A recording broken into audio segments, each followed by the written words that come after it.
evening, ladies and gentlemen, and welcome here to Iowa Speedway under the lights as it plays host to the 13th race of the second season of the BackFire Sim Racing Cup Series. Third race of the playoffs. It's the only short track on the schedule, and it's right in the middle of the playoff contenders' quest to become one of the four drivers that will battle it out for the championship trophy when we get to Auto Club in a couple of weeks. And if we've got past history, as Iowa was on the schedule last season, this might be one of the toughest tasks for the remaining playoff drivers. Last week, we ended up hearing a couple of drivers get the rank and strike through of their championship hopes coming to a close, regardless of there being two races left in the schedule. And I have a feeling we might have some more drivers added to that list here this evening before all is said and done. 200 laps under the lights here at this short track of Iowa, and we are moments away from getting the green flag to continue the next chapter in this playoff story. But first, we're going to go down trackside, and we are going to begin pre-race ceremonies. First, we'll begin with tonight's invocation, courtesy of Pastor Zach Woods. Let's pray. Almighty God, I thank you for technology like iRacing that brings many people from many different walks of life together, and we're just able to enjoy the thrill of racing. And Lord, tonight here at Iowa, we understand the need of patience and quality racing. And I pray, Lord, that you might bless us with that time, that all of our technology holds out, and let our conversations be fruitful and beneficial.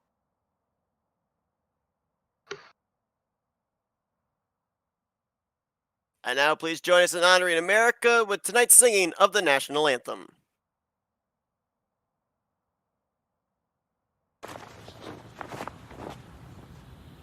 Oh, say, can you see by the dawn's early light what so proudly we hailed at the twilight's last gleaming, whose broad stripes and bright stars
Qualifying just wrapping up here at the Iowa Speedway. 29 drivers scheduled to take the green flag.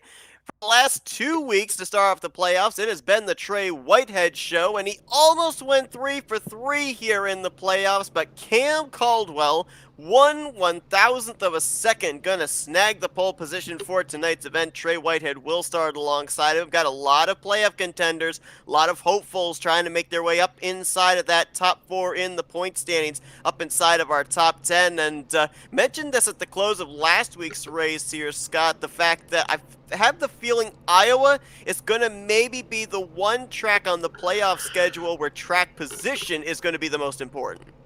Yeah, I'm expecting... Look, to be perfectly honest with you, short track season is in full flow, and nobody should be surprised by potentially a high number of cautions tonight. It is definitely going to be a high number of cautions. I sincerely hope that that everyone was listening once again to the words of Pastor Zach Woods, because I think they're going to be critical tonight. You know, this is not an easy racetrack to drive in normally, let alone a short track. It's playoff season. You've got all of these different scenarios going on, and remember, you've also got drivers out here that their playoffs are just about over, so they've got to get running. It's going to be a tough night for everyone. A couple of disclaimers here before we end up having the field roll off to take this green flag. You'll notice the Kyle Busch 18 on the inside of row number 2. There was a trading paints issue with Aaron Brown's 95. That is Aaron Brown here tonight, so a little bit different looking than we're used to seeing regularly, but bear in mind that is him driving the car here this evening. And also, I remember last week there were a couple of drivers you were talking about with the hardships that it seemed like possibly their playoff hopes were over, and one of those that was in big trouble was Chris Woodard. Found out earlier on tonight he will not be racing here this evening as he is dealing with severe knee pain. So obviously we hope he's going to be feeling a lot better, but I mentioned it here pre-race. You had the Rankin strike-through of drivers' playoff hopes, their chances of getting to that Final Four after last week's race at Texas, and probably can add the driver the 24 to that list here tonight with him not taking the green flag. I was actually talking to Woodard yesterday, and he said, man, it's been tough. I tried to go and he drove a long way to go and do some stuff with his family, and he had a lot of issues with that, and you know, it's tough because he led the regular season coming in here. He had that number 1 on his car, and things just did not go the way that he really wanted them to. And last week we saw Aaron Brown had the opportunity to make things go his own way, and they haven't gone the way that he wanted to. So, well, that means the next concerning factor, DJ Daniels, is he going to make it through? Right now, DJ Daniels sitting as the current leader of the playoffs. You see that the lights are on top of the pace car, but since this track is 7/8 of a mile in length, under a mile, we do have 2 pace laps. So let's highlight right now the drivers coming into this race that hold the final 4 positions. Of course, this playoff system goes from 16 immediately down to 4 after next week's race at Kentucky. DJ Daniel, the current points leader, 7 points over Christopher Lawrence. Cam Caldwell, tonight's pole sitter, is 12 points back, and Trey Whitehead on the outside of the front row holds the 4th and final position as they run right now. 14 points behind that cut line in 5th is Kyle Gartner. Aaron Brown is a total of 16 points back in 6th. 18 points back is Brock Whitehead. Tom Bourne currently sits 19 points back.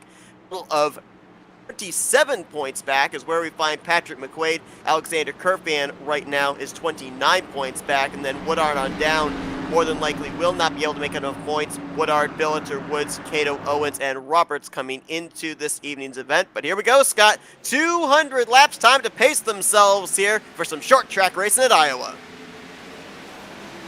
Lynn, 200 laps here, boys. A lot of time. A lot of ability to get yourself going, get your race fired up, settle yourself in, start making up some spots. I was talking to Patrick McQuaid as well earlier in the week, and he said something that was really kind of cool. He said to me, you know, Scott, you said something to me earlier in the season. You said you just need to back it down. You don't need to get involved in some of the drama. You need to be a little bit more patient, look after your stuff. Hasn't that been the story of his season? When he's been quick, he has just been patient and let things happen all around him. He's got another good opportunity, I think, here to potentially point his way into here tonight. Absolutely. A lot of drivers will be looking at the opportunity here this evening to make up a lot of points. We know with short tracks, a lot of times we'll see carnage, possibly see some drivers out of the race before this event is over, and some of them could be playoff contenders. You got to know that those other playoff drivers, they will be looking to capitalize. A big field here tonight. 3 drivers more starting tonight's event than started last year's race at Iowa. And the caution is out. First time tonight already. It's Tom Bourne in the 54, one of our playoff drivers. Yeah, that's big for Tom Bourne because, I mean, look, he's close. He is one of the guys that needed a very, very strong finish here tonight. I wonder whether or not there was something that that may have triggered that, because that did not seem like... that's not Tom Bourne, unless the setup's here a lot looser, perhaps, than I potentially expected. Look at him going into the corner. Ooh, wow, it looks like the 39 of Ron Gardner Oh, never just made the corner. clipped him. Yeah, that Just clipped him. car just like went from the inside to the middle line, carried way too much speed, it looked like, And you saw the 25 of Joshua Billiter there also snake his way through, but then was down on the apron on the back straightaway. So I don't know if maybe he got a slight piece of that action or not. Bourne, though, I mean, started this race from the 16th position and now finds himself all the way back outside of the top 25. And we've already talked about it. Track position, very important here at Iowa. Another reason, you know, a couple of guys I was talking to here tonight told me, you know, the car's great if you're out in clean air. If you're in traffic, it is a bear to try to drive. It wants to push up in the corner. It wants to snap off this corner. These drivers are going to have their handful when they're running second, third place on back. And for Tom Bourne, that's a lot of cars he's going to have to pass now, and it's not going to be an easy task to do it. No, not in any stretch of the imagination. I mean, you know, that's the factor, isn't it, here, Seth? Is you got to look after your car, you got to look after yourself. And look, Tom Bourne maybe hasn't had the qualifying run that he necessarily wanted to have here tonight, and that's difficult. You've got to settle yourself in, though. You can't just come out here and have things go the way that you wanted them to go. It's just not that easy. Mentioned the fact that last season these drivers, or a number of them, were at Iowa, and so a couple of guys to maybe keep an eye on here this evening that had good runs when we ran the short track back in season 1. Christopher Lawrence was the runner-up finisher here 1 year ago. And TJ Roberts, Patrick McQuaid, those were two drivers that had top 10 runs, 6 for Roberts and 8 for Patrick McQuaid. So if you're looking for a couple of drivers that have some previous experience here at this racetrack that might be up there towards the front by the end of this thing, look for those 3 particular drivers. And maybe, you know, Christopher Lawrence for sure up there inside the top 4. And as you mentioned, McQuaid with a shot just outside of the top 4 could be a big opportunity for them here tonight with Kentucky looming on the horizon. Exactly like you said, you know, there's opportunities coming, and these guys have got to be careful. They've got to, you know, do the best that they can do and do all that they can do and keep themselves in contention. That's just the thing. When I remember the last few weeks, remember what I've said, Seth, as well. I've looked at this race as the wild card of the playoffs, if you will have it. I mean, when you look at the other races, maybe not necessarily there's been anywhere near as much action going on out on the track. Maybe not necessarily. There are races whereby you can sort of predict and plan the way that the races are going to go. So, look, I mean, you know, it's not easy, it's not simple, but here in Iowa, you got to give yourself a little bit of time, you got to settle the car in, you got to be patient, you got to pick things off at the right times, and tonight, there's a lot of people who aren't going to be patient, and their race is going to go sideways real quick. If you look at last week, Texas, next week, Kentucky, a lot of opportunity to get yourself spaced out, find a place in line, and maybe have some 1v1 battles here tonight with a short track at Iowa. Everybody is up each other's gearbox. I mean, even just go back to that first caution there with Ron Gartner. That car tightens up on him in the entry to the corner. It's very difficult to be able to save that race car and not make contact with somebody else, Tom Bourne, on the receiving end of that contact. So that's going to be a running story here tonight as well. Not only do you have to make sure you're not the car in trouble, don't be around the car that gets into trouble and be the innocent victim. But it's so difficult to be able to sit down and say that, Seth. Like, how do you say that? Who's it's the car easier to that's say than do. Yeah, for sure. I mean, you know, it's, you know, sometimes wrecks just happen, and they just happen right around you, and there ain't nothing you can do about that. So you've just got to do your best at all available opportunities and see what comes out the other side.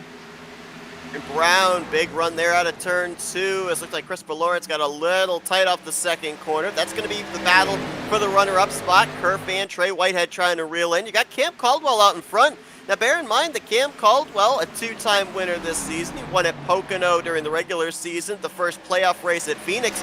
And last week, we saw Bronson Stafford, non-playoff contender, pick up his 3rd win on the season. He and Aaron Brown currently sit with 3 wins apiece. Cam Caldwell would like to be able to join those two as a 3-time winner on the year. Really good shot here, too. Caldwell's, for my line, again, Caldwell's just been, like, lurking beneath the surface, and all of a sudden he's just boomed out of nowhere and just found some really strong speed. And he's out here and he's leading, and you said it, clear air, Seth. It's about getting the car out, letting all your aero devices work the way they want. We saw Whitehead disappear into the distance last week. If Caldwell can set sail here tonight, yeah, there's going to be a whole bunch of cautions to bring him back to the field, but he's going to have control of that strategy. Ultimately, I'm sitting out here for as long as I possibly can on these tires, especially when you're in clean air.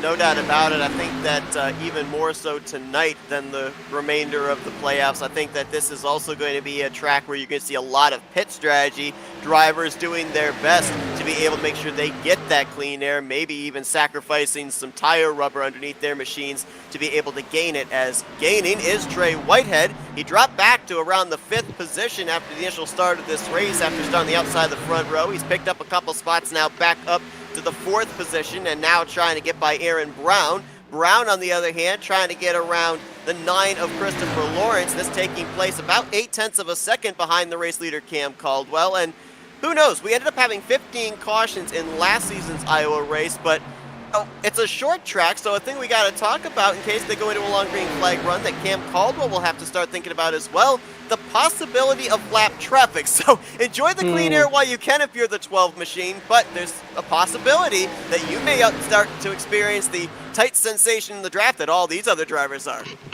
Yeah, it's a fair way away. I mean, we've had, 5-10 laps of clean running now. So, I mean, drivers are starting to settle it down a fair bit and things are getting into a rhythm. But he's already half a lap away from catching those lap traffic. And they're short laps. You mentioned it, Seth, but a lot of those short laps, this race is going to tick by quickly.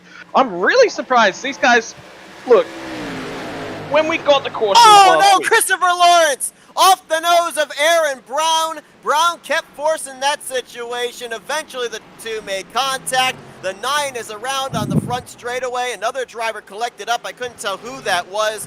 Caution is out for the 2nd time here this evening.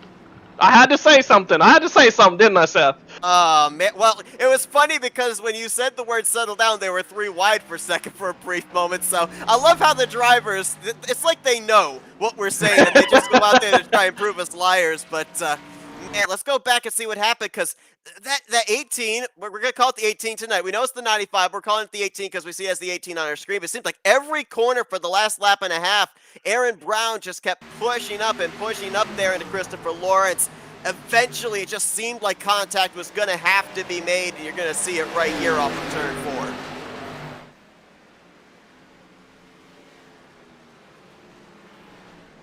Each other so hard for so long. Like, it's one of those difficult ones where I feel like Lawrence may have come down fractionally, but they may have been bumping and grinding the whole way through the corner. Progressive banking here at Iowa, about 12 to 14 degrees in the corners, and so yeah, to your point, it makes it kind of that gray area of, who moves up, who moves down. Is it a combination of both? And I think you're right. I think it might have just been 50-50 here on this, but just way too tight of racing there, especially with the fact we know that all these drivers back in the draft are dealing with that push up off of the corner. Wow, everybody did a nice job of I thought there was another driver involved, but it was actually just a bunch of drivers scattering to miss the 9 car who came back down the banking and down onto that short track on the front straightaway. I'm having a look at it, and I really, I don't know how to call it. I'm going to be honest. It's not one of those easy ones to call, Seth. Normally, it's pretty cut and dry. You can tell who's made the mistake, or you can just say, hey, look, this is definitely a racing incident. This is one of those ones where I can't necessarily say this is just good. It is good, hard racing. But there's multiple things that the drivers did, each of the individual drivers did, that is potentially at fault here. And which one actually caused the wreck is so difficult. Lawrence, in my mind, should have been flowing out way more towards the wall. But the guy's trying to pinch Aaron Brown a little bit closer down the inside. He's trying to cut off his run. He's trying to race smart, race hard, squeeze the guy a little, rattle his cage, especially early on in one of these races. Get into the mind of your opponents. It's all about that mental mind game. At the same time, Aaron Brown has got his wheel kicked 90 degrees to the left, which says to me he's running quite a high steering ratio, which means he's looking to look after his tires in the long run. Alternatively, he could just be struggling. The car just may not necessarily be turning. I think it's a little bit of both of those things at the same time happening. It's one of those wrecks that I think, why are we racing this hard this early on? Yeah, maybe if I'm Brown, I'm probably just going to let Lawrence go unless, I've been building for a couple of laps there to try and set that move up. And if I've been building to try and set that move up, yeah, for sure, I want to get this move done as quickly as possible and then just settle back into the race pace. Aaron Brown coming into this race 16 points behind 4th in the standings. And again, no win and you're in situation. Otherwise, Aaron Brown would definitely be up in that conversation. of getting into the Final Four, three-time winner on the season. But it's interesting, 2 cautions, and both of our yellow flags have involved a playoff contender. Tom Bourne in the first caution and Christopher Lawrence here in the second caution, both of them subsequently back at the rear of the field. Christopher Lawrence and Aaron Brown, both of our playoff contenders, right? So there's 2 cars in there. And that's the big deal, because ultimately you're trying to overtake the competition that you're racing for those playoff spots. It ain't no good finishing, winning the race to only have the guy that you're trying to fight for that 4th spot in the playoffs finish second. That doesn't do enough for you. So these guys need to put pressure on each other. Caldwell gets us back under the green. DJ Daniel, you see there with the new colors. A lot of drivers sporting the pink here for October Breast Cancer Awareness Month. 23 is going to slot into second place in front of Alexander Kerfan, and the battle to be for the 5th position. That's going to be Kyle Gardner, Brock Whitehead just ahead, TJ Roberts just behind, and Gene Cato is the black car there up on the top side as well. Bronson Stafford, last week's winner, he's also in this mix. That's the battle from 5th to around the 8th position.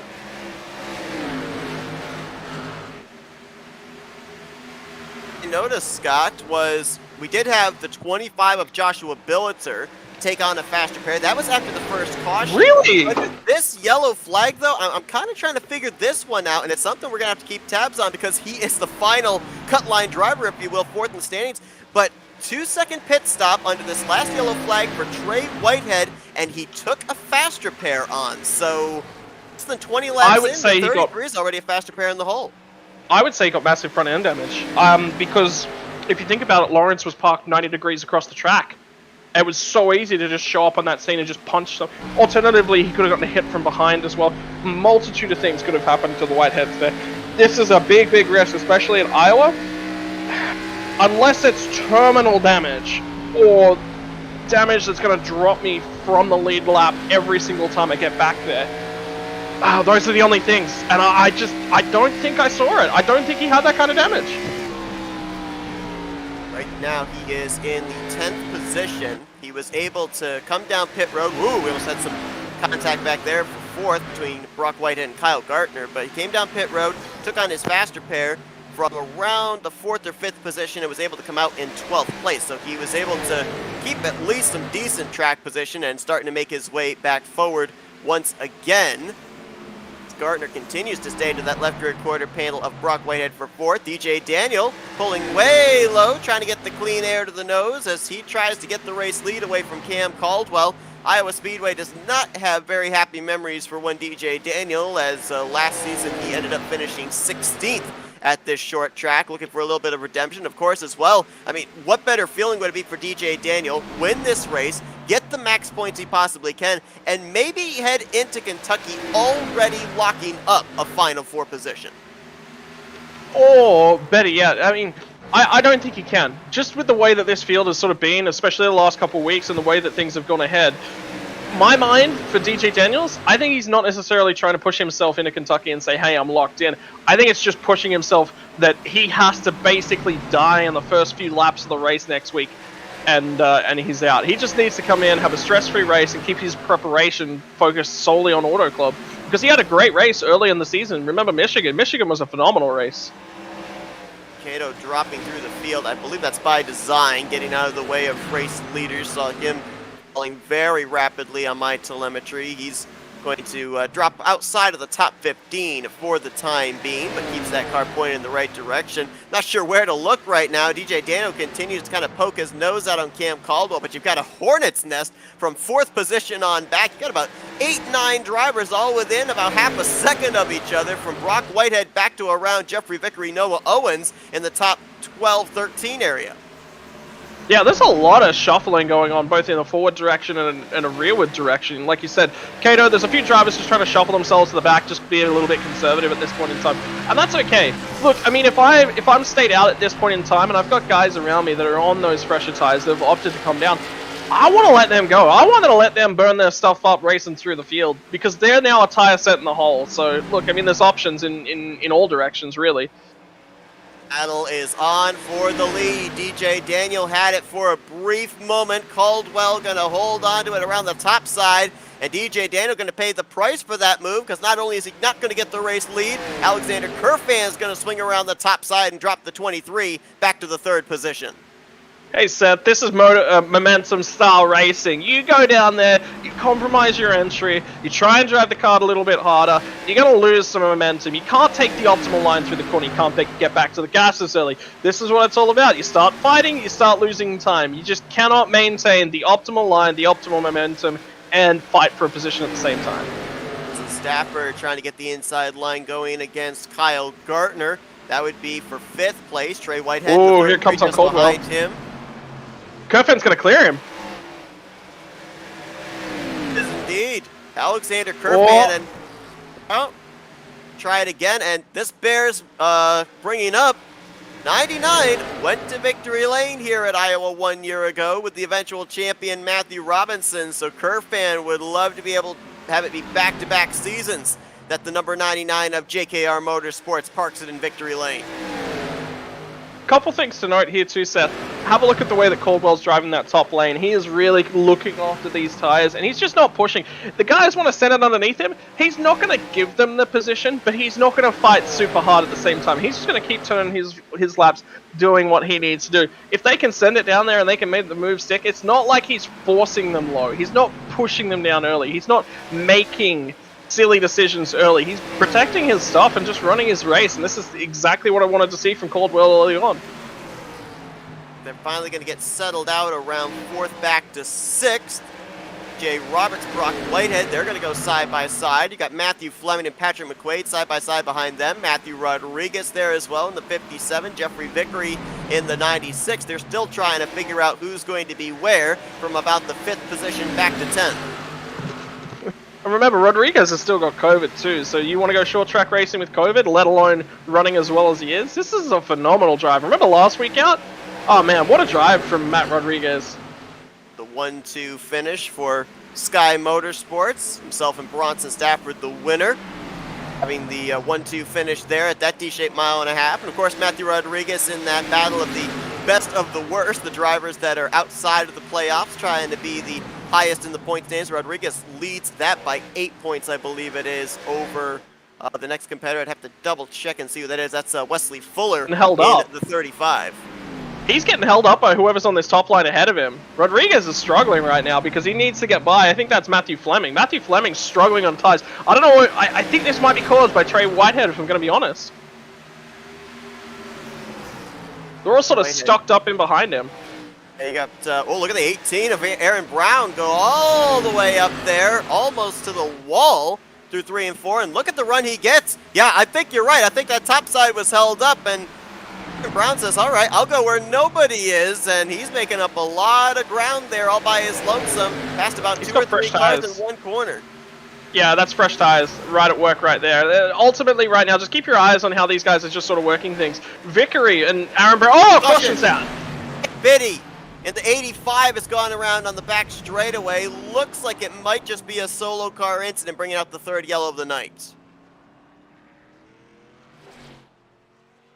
There was a battle at the moment for the race lead between Kerfan and Caldwell, and I think Kerfan was about half a car length ahead when the yellow flag came out. We'll have to double check on that. Or side by side when that yellow flag came out. We'll have to see what scoring says as far as who is the leader here under pacing, as we'll take a look and see what happened to Nick Biddy, and it looks like maybe some contact between himself and the 9 of Christopher Lawrence. Yeah, so Lawrence gets to his outside, and Biddy just drives on through as if Lawrence is not there. That's not something you can do, especially around a guy who's in playoff contention. You've got to be very aware. It looks like Biddy was definitely struggling for tire wear, and I mean, Lawrence, from my mind, I mean, he was definitely dropped back in the pack early. Lawrence has got to be careful here because he can very easily throw away playoff contention just by over-driving around a bunch of these guys. He's currently sitting in 2nd place in the points. He's in a really, really good shot. What he doesn't need to do is race these guys super hard. He just needs to be patient. He just caught Biddy. He caught Biddy in the first opportunity he gets around Biddy. He's sending it. Yeah, I probably would have used the head a little bit more there. But then again, it's also, I 100% put that one on Biddy. It was a battle around the 20th position at the time. And yeah, to your point there for Christopher Lawrence as well.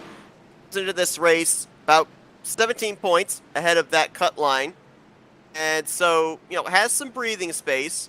He's already been involved in one incident prior to that here this evening. And the thing Take you a want check to on do that fast repair, Seth, for Lawrence as well, because I'm worried. Lawrence, at this point in time, is getting the damage repaired manually, has not used his fast repair. Smart. The only two still that are only a fast repair in the hole are Trey Whitehead in the 33, Josh Billiter in the 25. Okay, so I'm gonna. One of the biggest weaknesses that you can have as a driver is that you can be too passionate. You can get too enraged in the moment. You can stop thinking. Stop using your logical brain. Remember, we as humans, we have two kind of mindsets. We have this really strong logical mind. This mind that makes all these good, smart decisions, uses all of our faculties. And then you have this very high-pressure, emotional mind. Now, I don't know about you, Seth. I'm an emotional guy. I get excited about things, so I can understand where Lawrence is coming from. But sometimes you just gotta switch off that emotional brain a little. You just gotta dial it all the way back out. 200 laps here tonight, remember. 200 laps with 40 in. I just don't think that was a 40-lap move. Definitely agree. I think that a couple of the cautions we've had here this evening, it's just been a little bit too early to be racing that hard. Then again, have to remember as well that we saw some pretty good spaced out racing amongst the top 6 or 7 as that run continued on, and so maybe drivers of the opinion of, hey, if I'm gonna get those points that I need, better to get them now when everybody's bunched up, rather than when the field starts getting spaced out. And that, of course, leads to the aggressive racing that we've seen on these initial restarts. That 23 of DJ Daniel mentioned he's sporting a new paint scheme here tonight and a new sponsor as well, as he's got Pinkett Forward on his Chevrolet. Pinkett Forward, a breast cancer awareness foundation. And you can head on over and donate to their cause at pinkettforward.org. A bunch of drivers here this evening have that sponsorship on their race car in some way, shape, or form. As a matter of fact, driver the 81 here tonight, Jay Gimbel, his mother actually has a fundraiser for pinkettforward.org going on right now as well. So a lot of drivers getting behind that cause as green flag back in the air here at Iowa. A lot of drivers getting behind that cause. A lot of drivers getting behind their rear tires, getting back up to speed here, Seth. That's going to stack a lot of drivers up from about the 5th, 6th position on back.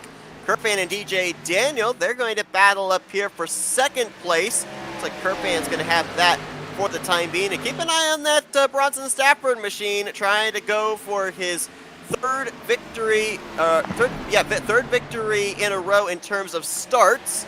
His 4th victory on the season, and he started all the way back in the 15th position, is now up inside the top 5, P4.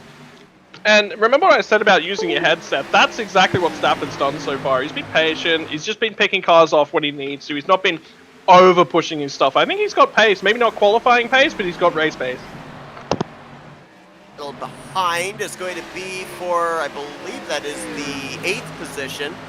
McQuaid was taking a look on the inside of Kyle Gartner. He has since tucked back in line. Brock Whitehead and Noah Owens, they're going to mix it up for the final spots inside of the top 10. And notice back there, the 54 of Tom Bourne starting to make his forward progress towards the top 10 once again.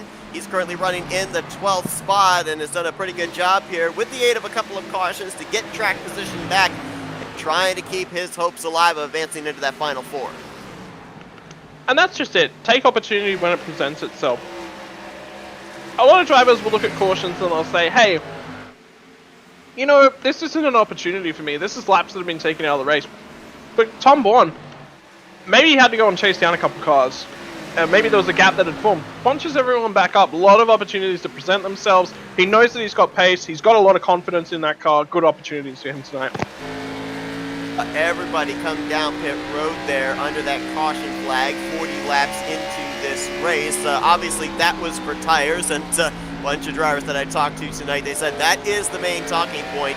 How well you're able to preserve those good years is going to depend really on your chances of winning this race. I mean, with that being said, I mean, does it just kind of really come down to where the caution flags fall as to when they're going to come down pit road? Because, again, we have to put out the possibility of green flag pit stops, but when we're talking about a short track, usually a lot of these drivers are already planning to make those pit stops under yellow.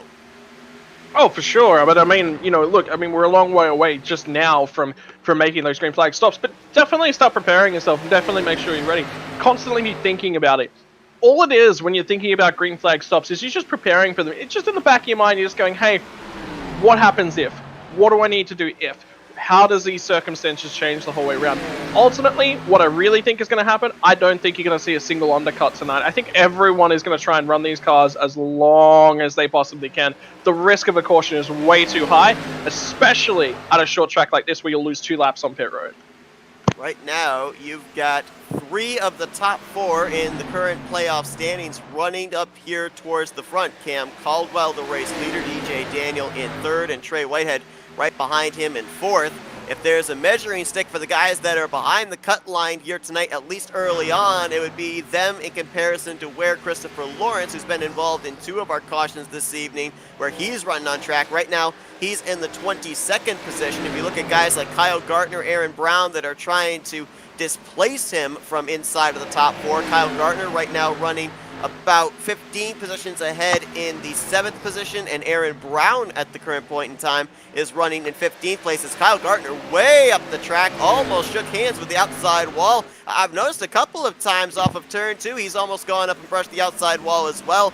I would have to assume that is mostly attributed to the fact he's been in TJ Roberts and Bronson Stafford's draft for most of this run. It can't be, I don't think, this early on attributed to the right front heating up too much.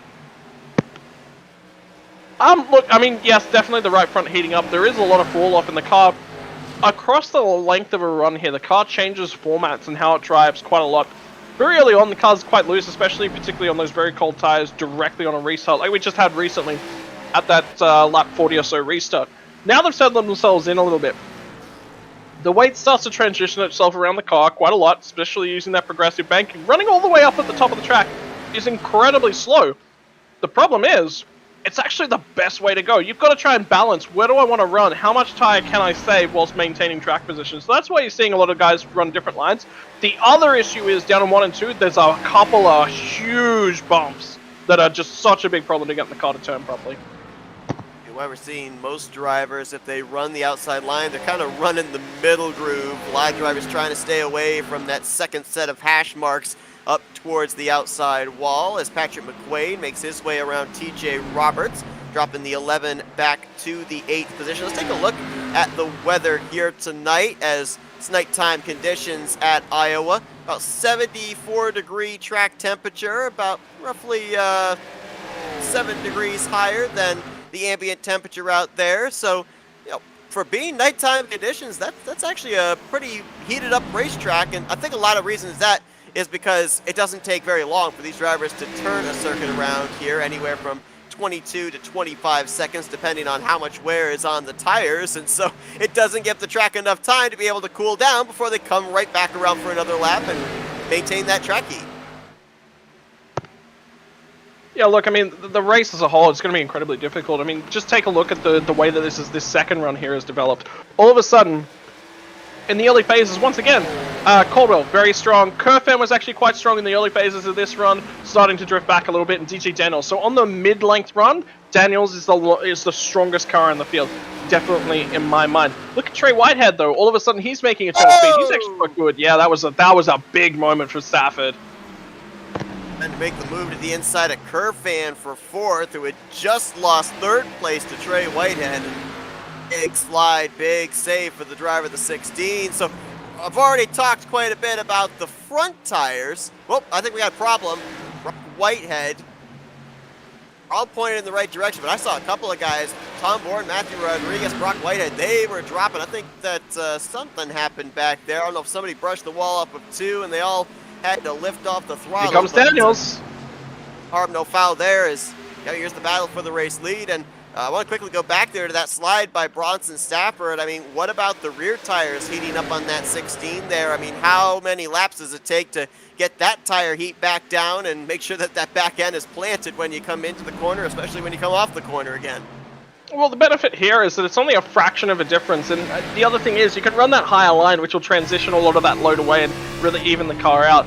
Ultimately, it's just about progressive throttling on it, making sure you're smooth with your pickup. You don't just stop, start, stop, start, stop, start. It's about just making sure you're loading. What happens with the suspension of these cars, and you'll feel this in your road car, is as you get back to the throttle, you feel yourself get sucked back into the seat in a road car. That's actually inertia, the weight transitioning to the rear tires. We feel that in our racing cars as well. Sometimes you want to transition the setup. It's a little bit softer in the rear. What that'll do is transition more of the weight towards the rear tires, helps plant them as you start to get onto the throttle and come under corner. However, if you're jerky on the throttle, what happens is you get on it, you transition a bunch of weight to the rear, you get off it. All that weight drops off of the rear tires again. It feels like a grip. It's just it's a fake feeling. It's not really grip.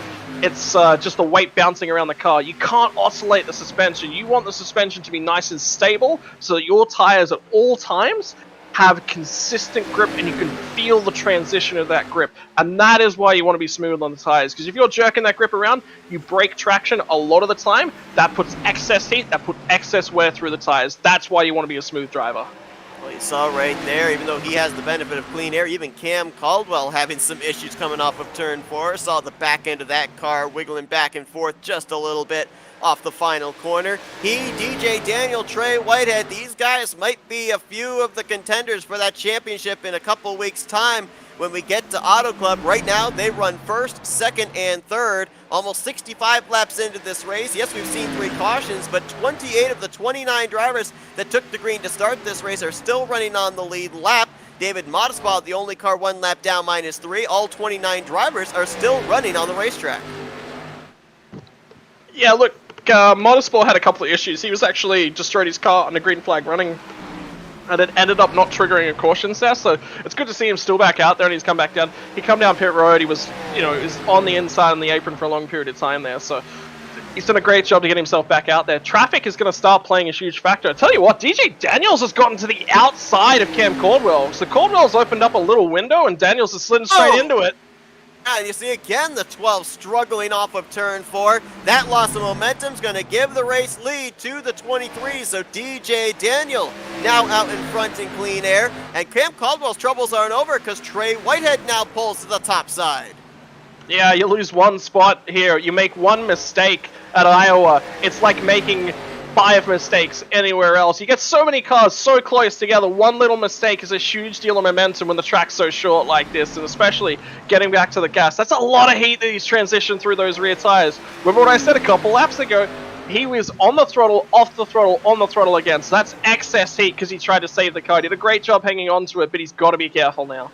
And going back to a point you made earlier for Cam Caldwell, yes, you've lost the race lead, but you're back still inside of the podium. You can't let yourself get frustrated. You got a big picture race because he's inside the top 3 in the point stands. He just needs a good points night here to maintain that spot.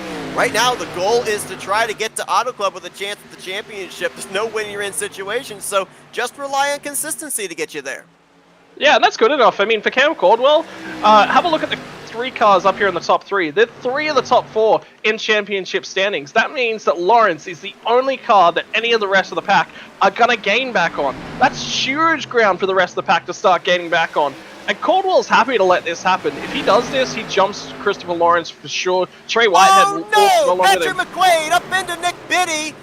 Bronson Stafford, who got loose, made contact with the 77. We got a bunch of torn-up race cars there. Another driver was involved, Jeffrey Vickery, in the 96. Colin Gartner's involved in that one as well. Oh, man.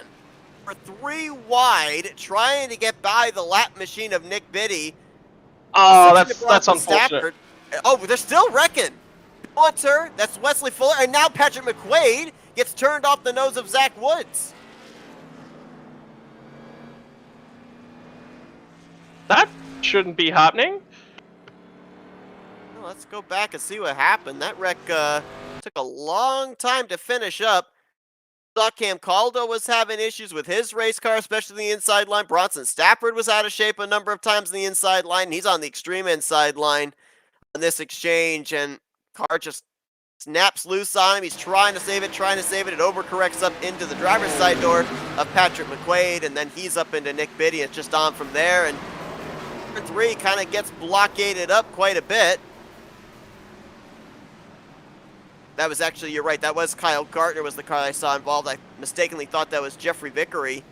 And the thing that kind of scares me a little bit here is the fact that there was oncoming traffic and Patrick McQuaid was starting to turn his race car down to the apron. Usually at a short track, when you've got cars entering the vicinity, usually the best thing to do, wait and keep your car up there so that way drivers know where you're going to be rather than guess where your car is going to migrate to.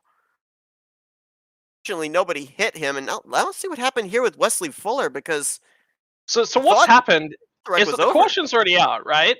So I just went back and had a look at it.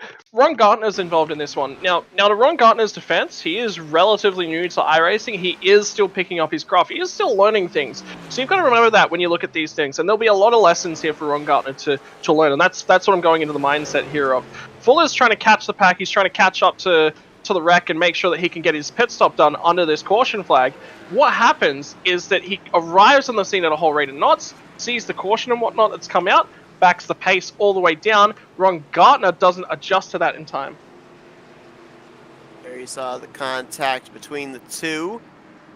Joshua Billitzer might have gotten some contact of that as well. Fuller running into the back of him after the contact between himself and the 39. So about another 2-3 drivers collected up in that incident after an initial 3-car wreck going into turn 3, and yet another playoff contender added to the list of those involved in a wreck here tonight. The latest of those, the 77 of Patrick McQuaid. And to be real with you, Seth, that one's just noticed by you got to keep your eyes down the track as a driver. But I think for my mind, that's not necessarily guys not keeping their eyes down the track. It's just that things happen so quickly. And under pacing, the worst possible thing you can do is change your speed dramatically. You want to keep nice and smooth. If you're catching the pack, you want to be a smooth speed up, and you don't want to make a really, really high speed up to find your position within the pack. You want to sort of gently creep up to your speed to catch the guys ahead. And then you want to smoothly back it down. You want to be covering that brake nice and early. Exactly how you drive if you want to protect your car out on the road. You want to be nice and smooth with those transition speeds, right? And also, you know, with my limited knowledge of how these cars work, I would assume that the brake bias is entirely different here with it being a short track than it would be other places. And so you wouldn't necessarily have it where these cars can stop on a dime.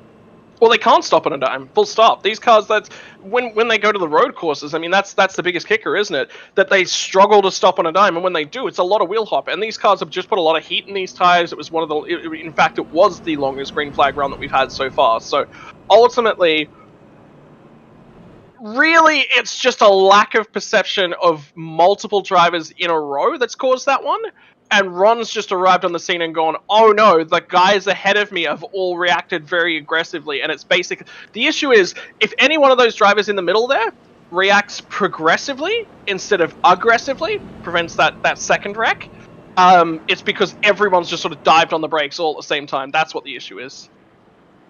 No surprise, everybody came down pit road under this yellow flag. DJ Daniel, first on, first off, will be the leader when we go back green here. Troy Whitehead will be to his outside in second. Cam Caldwell in third. Fourth place will be Alexander Kerfan, Bronson Stafford in fifth. Aaron Brown will be on the outside of row 3. Jeffrey Vickery, Matthew Rodriguez, Noah Owens, and Brock Whitehead.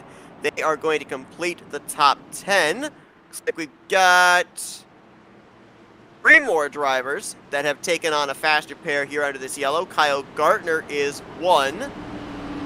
Actually, I had another one in Bronson Stafford that I hadn't originally seen. Also, Zach Woods and Nick Biddy have taken on their faster pairs as the green flag is back out. 27 drivers on the lead lap, 29 all still running, and DJ Daniel trying to get as much space between himself and Cam Call as possible. And we're under caution again. It's Tom Bourne, second time tonight, as he's up against the outside wall in turn 2. I'm wondering if he wasn't helped up there, because that's such a awkward spot for him to just be parked. I think he saved his faster pair from an earlier bit of time. Yep, car underneath him gets a little bit jiggly. It's Nick Shriver, who just...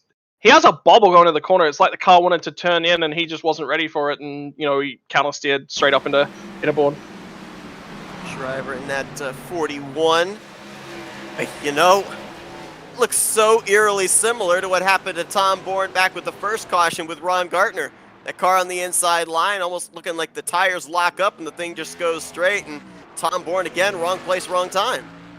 That's fine, and I mean, Bourne's still got that fast repair in the back pocket. He's just cruising. He's literally just protecting his race at this point in time. So he's doing everything that he needs to do. He'll take the L. He'll shuffle to the back end of the pack. What you'll see from Tom Bourne here is he'll be a lot more patient on his tires. He'll look after these tires. He'll keep the car alive. He will need to progressively pick some guys off here, but his goal won't be to grab a whole bunch of positions early. It'll be to grab positions progressively, keep the car safe, prevent any further damage. That's what his goal will be.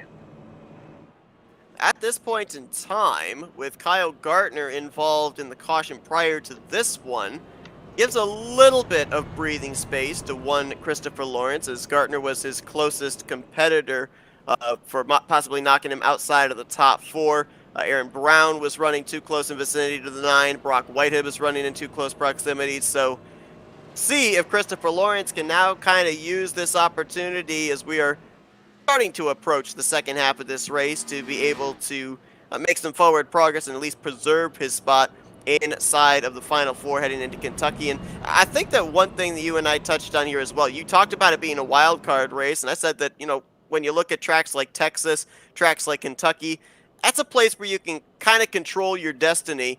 Iowa, one of those places where you may not necessarily be able to control your destiny because everybody racing around you may have a part to play in that as well. But with what we've seen so far here tonight, 2 pretty long green flag runs, does that kind of change the story a little bit in these drivers being in control of what they're able to do and what their playoff scenario could look like heading into Kentucky rather, next week?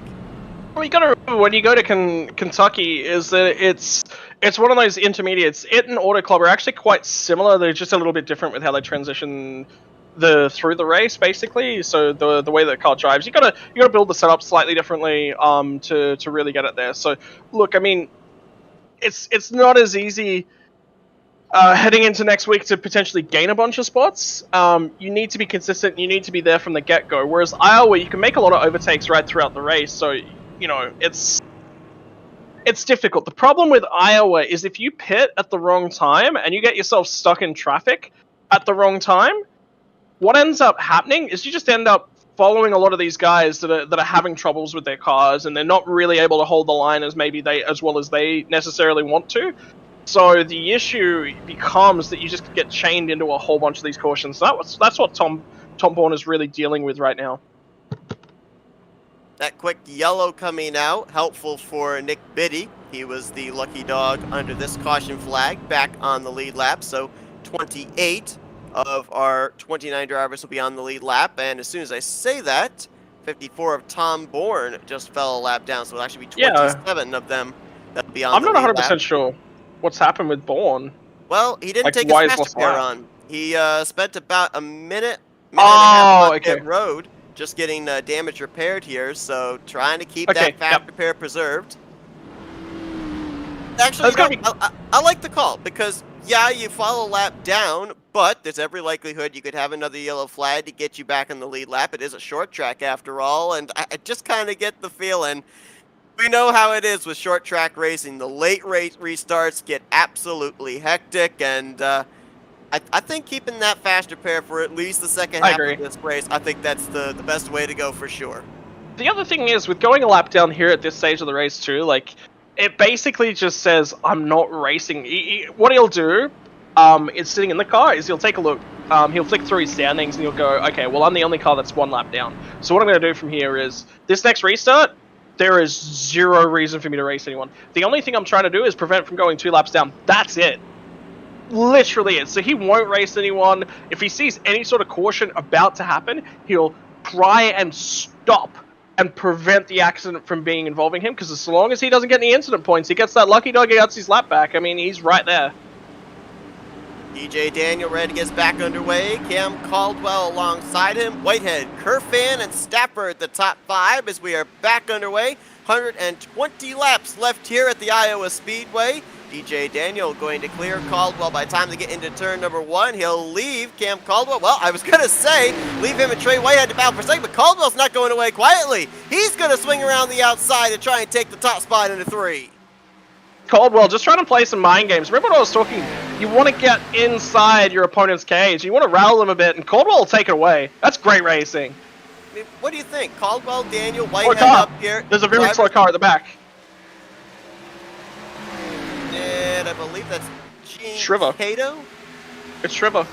Is down on the apron there on the front straightaway, out of harm's way. No caution going to come out for him. You talk about the mind games. I mean, you've got 3 guys up here inside the top 3 that are inside the top 4 in the point standings. Could this be kind of a precursor to Auto Club of saying, hey, this is what you're going to have to deal with if I'm your contender for that championship?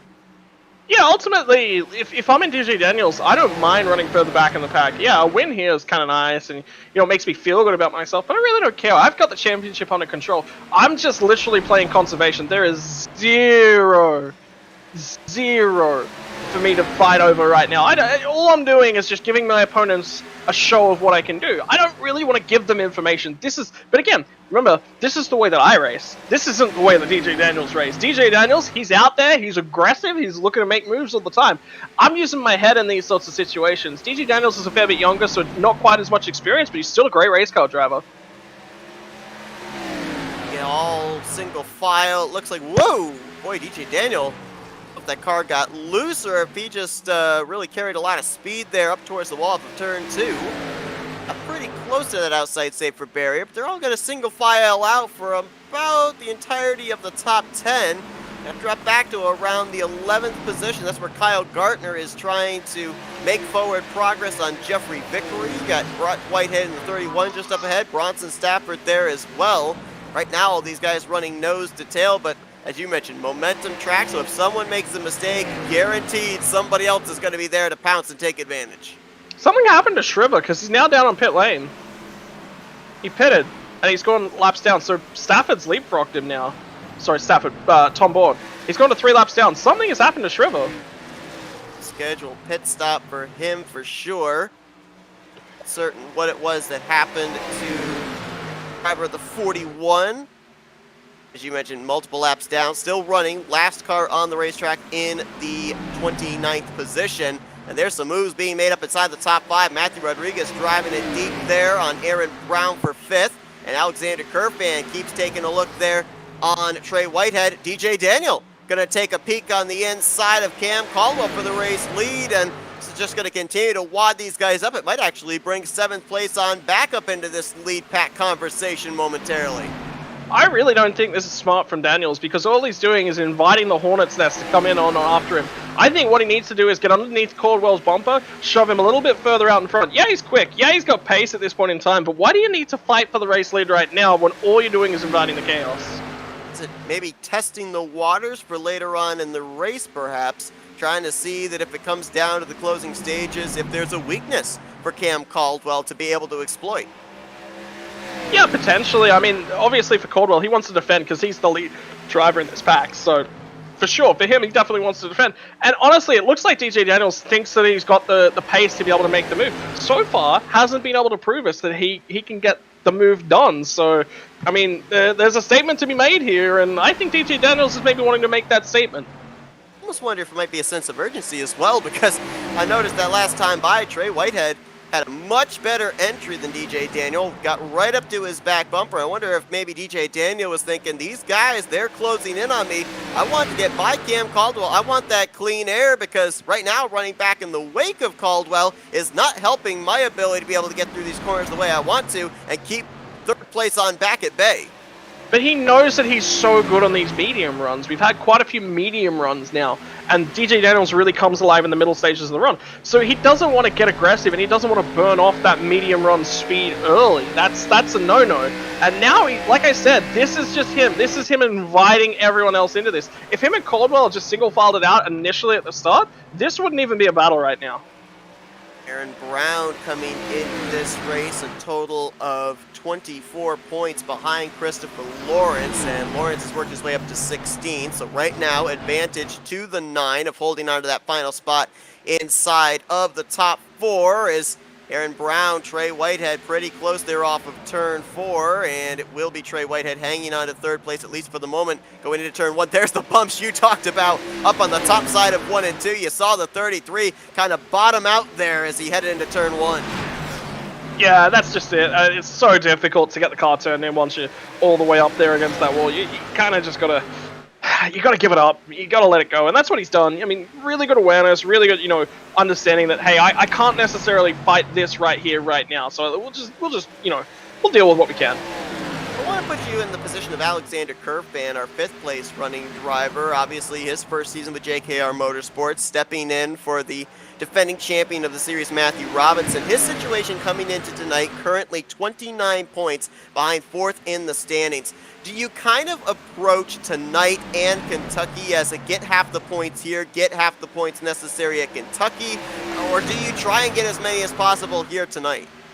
I think he's got to get as many as possible here tonight. He's got to go to Kentucky, and he's got to be in the equation to have something done. If he has a mediocre finish here tonight, all of a sudden the job he's going to get done at Kentucky is double the job that he would have had to have done. And he's got that one less race to do it.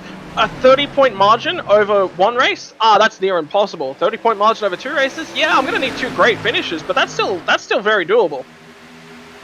See Aaron Brown there in that 18 car. Now, obviously, not running the scheme that we're used to seeing him run week after week, but trying to channel the 2010 Kyle Busch, though, where he had an Xfinity win here at Iowa Speedway, leading 209 laps. So we'll see if maybe a little Kyle Busch luck rubs off for the driver of the 95 week after week as he's trying to get his 4th win on the season. I mean, I gotta wonder, I know obviously there's motivation to try and get into the top 4, but I have to wonder with Bronson Stafford getting his 3rd win on the season last week. Aaron Brown was the only driver that had 3 wins heading into Texas. I wonder if just in a little space in the back of his mind, he's thinking, hey, I don't want anybody tied with me. I want to be that leader of wins on the season and maybe try and get win number 4 here tonight. Yeah, for sure. I mean, he's had to drive through from the back end of the field as well. So no matter which way you slice it for Aaron Brown, he's done this multiple weeks in, weeks out. He's done a great job. I mean, right now he's gonna make sure that he's settled. He's still punching away. And look at DJ Daniels. All of a sudden, he couldn't get the moves done, and he slipped back by the wayside. So there's opportunity again in the water here for Aaron Brown. Had that number 1 on his plate when we come into the last week's race, and well, it's no longer his. And Whitehead thinks that he can steal this one away.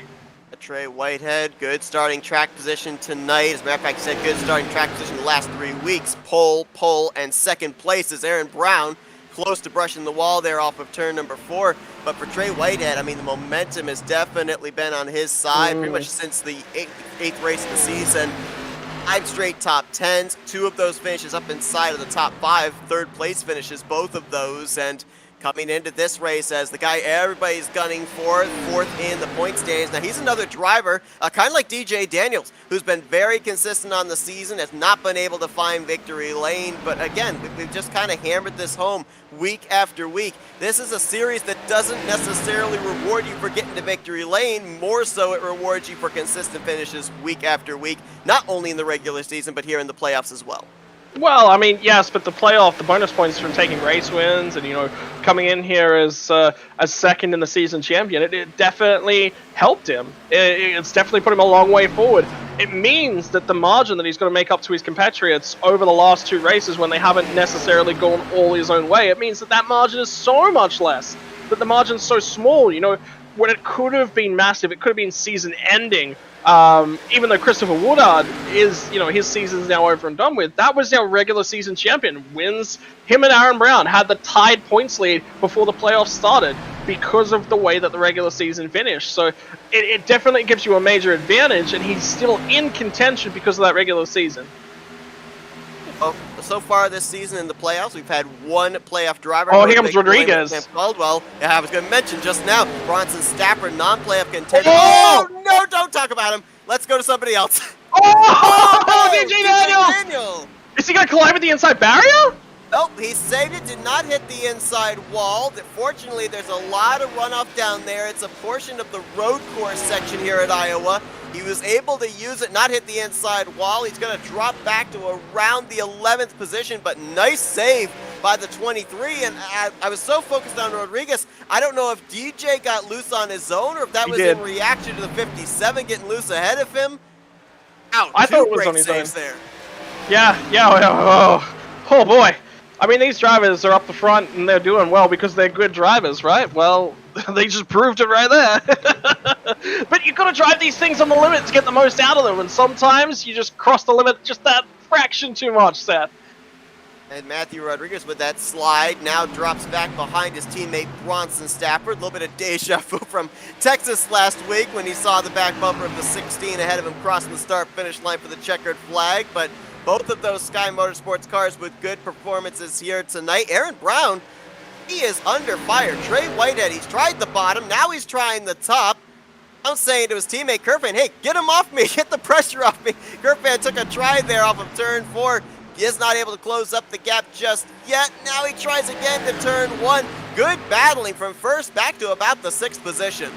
And all just that little bit of breathing room that Aaron Brown needed, it's allowed him to close right back up in. He's going to have a shot at Cam Caldwell here in a couple laps. Is indeed. We've got a slow car up ahead for these guys. I think that's Ron Gardner in the 39 machine, who was last car on the lead lap. So we're going to start to enter in the vicinity where traffic towards the tail end of the pack will be coming into view. There you see the leaders off of turn 2, and most of the tail end of the field was heading into turn 3, so about a straightaway ahead. Oh boy, though, we are 5 cars, 5 different lanes there through turns 3 and 4. A lot of searching going on with drivers trying to get that clean air to the nose, and the battle is on for the lead into turn 1. Yeah, Aaron Brown's gonna clear it, man. He's just driven from the rear end of the field to the... Look at this guy go! Aaron Brown to the point, trying to pick up his 4th win of the season, first of the playoffs. Now he'll go around the outside of Ron Gardner. Cam Caldwell drops back into the clutches of Trey Whitehead for 2nd place. Ooh, it looks like Trey backed up his corner there. Might try to cross over to the inside. He does. Caldwell's struggling. He was doing real well when he was out front and all on his own. Now he's going to deal with that drop. Now the car's handling differently. How do you react? Ooh, Caldwell drives to the bottom. Kerfan had thoughts of driving to the inside of the 12, so a kind of unintentional block there from Caldwell to Kerfan. Kerfan had to back off. Teammates may be battling for 5th as Matthew Rodriguez took a peek on Bronson Stafford. I'll be talking about it. Matthew Rodriguez and Bronson Stafford, they're organized. They know what they're doing here. They're trying to hold Jeffrey Vickery off from getting all the way up here as well. Rodriguez has got a point to prove. I think he's coming out here with a sting in his tail. I think he wanted to be a part of these playoffs. Gardner, we just saw him go a lap down. He is now moving on to pit road.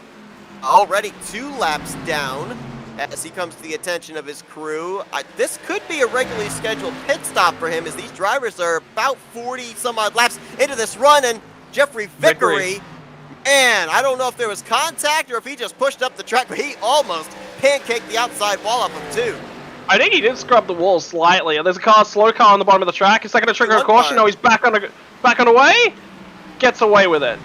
Correction, I said it was the 41 of Shriver. That was actually Mike Sibanovsky in the 34 that was down the apron of the front straightaway. So a lot of guys starting to struggle. I wonder whether or not if he was trying to come to pit road and he just missed it. I was wondering if maybe some of these guys be dealing with the possibility of that right front wearing down enough that it could be, possibly going flat on a couple of these drivers. I don't think so. You got to do it. Trey Whitehead was sliding through 1 and 2. My goodness. Well, you want to know one of the ways to make a car turn, Seth? You turn it into a drift car. It turns real well then. Yeah, it turns real well, but then just how much Goodyear do you have underneath you in the back end of that machine for the remainder of the run? Well, you turn that right rear tire into liquid, and you can make a great milkshake out of that then. No, when I heard liquid, I knew it was coming. Yes, we know each other too well, Seth. Cannot escape the milkshake reference. There's just no way. You gotta find it. See, the thing is, we don't make the same references every week. We gotta come in here. I've been doing some practice. I've got some stuff prepped for you. You just wait for Auto Club, baby. Oh boy. Is on for 3rd. Kerfan, Caldwell, Rodriguez mixing up his curve. Or make that Caldwell continues his free fall. Now outside of the top 5. Aaron Brown. He's got a pit. And Whitehead, they're continuing to battle. And were they 3 wide up ahead of him? I think they were with David Modespa. Joe David in the 83 in that bunch. Patrick McQuaid there as well. This is trouble for McQuaid. McQuaid did not take on his faster pair in the caution he was involved in. You can see that car is obviously off the pace, and he's in danger of going a lap down. Mike Sabanovsky, who we saw on the apron at the front straightaway, he has come to pit road recently and fallen 4 laps down. Yeah, but McQuaid's benefit, what's this run been? This run's been like 50 laps and he's still on the lead lap? That's a hell of a drive, Seth. For sure. The thing for him right now is if he can keep himself first car 1 lap down, he would get the free pass. The guy who is not happy with that would be Tom Bourne, who tried the strategy of taking himself off the lead lap for an extended stay on pit road. Car defense in the background, it's Vickery. This is Stafford, also involved in the 16. It was Stafford that got the worst end of that. McQuaid will survive on the lead lap. There you go. All money says he takes his fast repair now. That was too close. Biddy is going to be the free pass machine since McQuaid was able to stay on the lead lap. And let's go back and see what happened. Stafford might have fallen into the innocent victim category for this one, as mentioned Vickery up into the wall. Well, actually, let's take a look at this. The 96 I think he was squeezed. expecting Victory to be a lot further up the track. Right where he is, like he gets a long way down to the bottom. Vickery just gets a really good run off the corner. I was expecting him to potentially think that he cleared him, but he sent that from a mile back to Stafford. He was always going to slide up the track, and Vickery just tried to pinch him down. Go all the way back is what you're talking about there in turn number 3. Watch how much speed Bronson Stafford carries here through the center of the corner.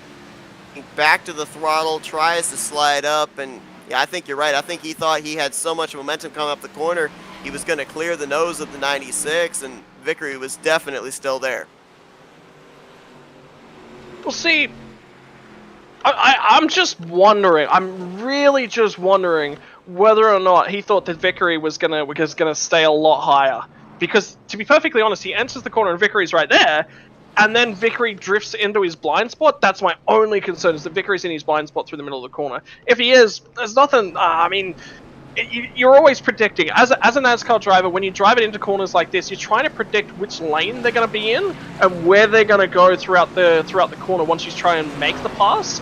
So it's all about prediction and where you're expecting these guys to do. I've seen so many wrecks over the last 18 months that have been on iRacing, just from guys just predicting wrong.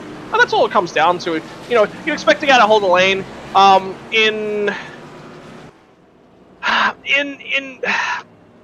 You know what? It's all at Bronson and Stafford at fault, but yeah, there'll be a lesson to learn there, and a lot of it is, yeah. I mean, he was always going to be holding that lower line for my route, I guess.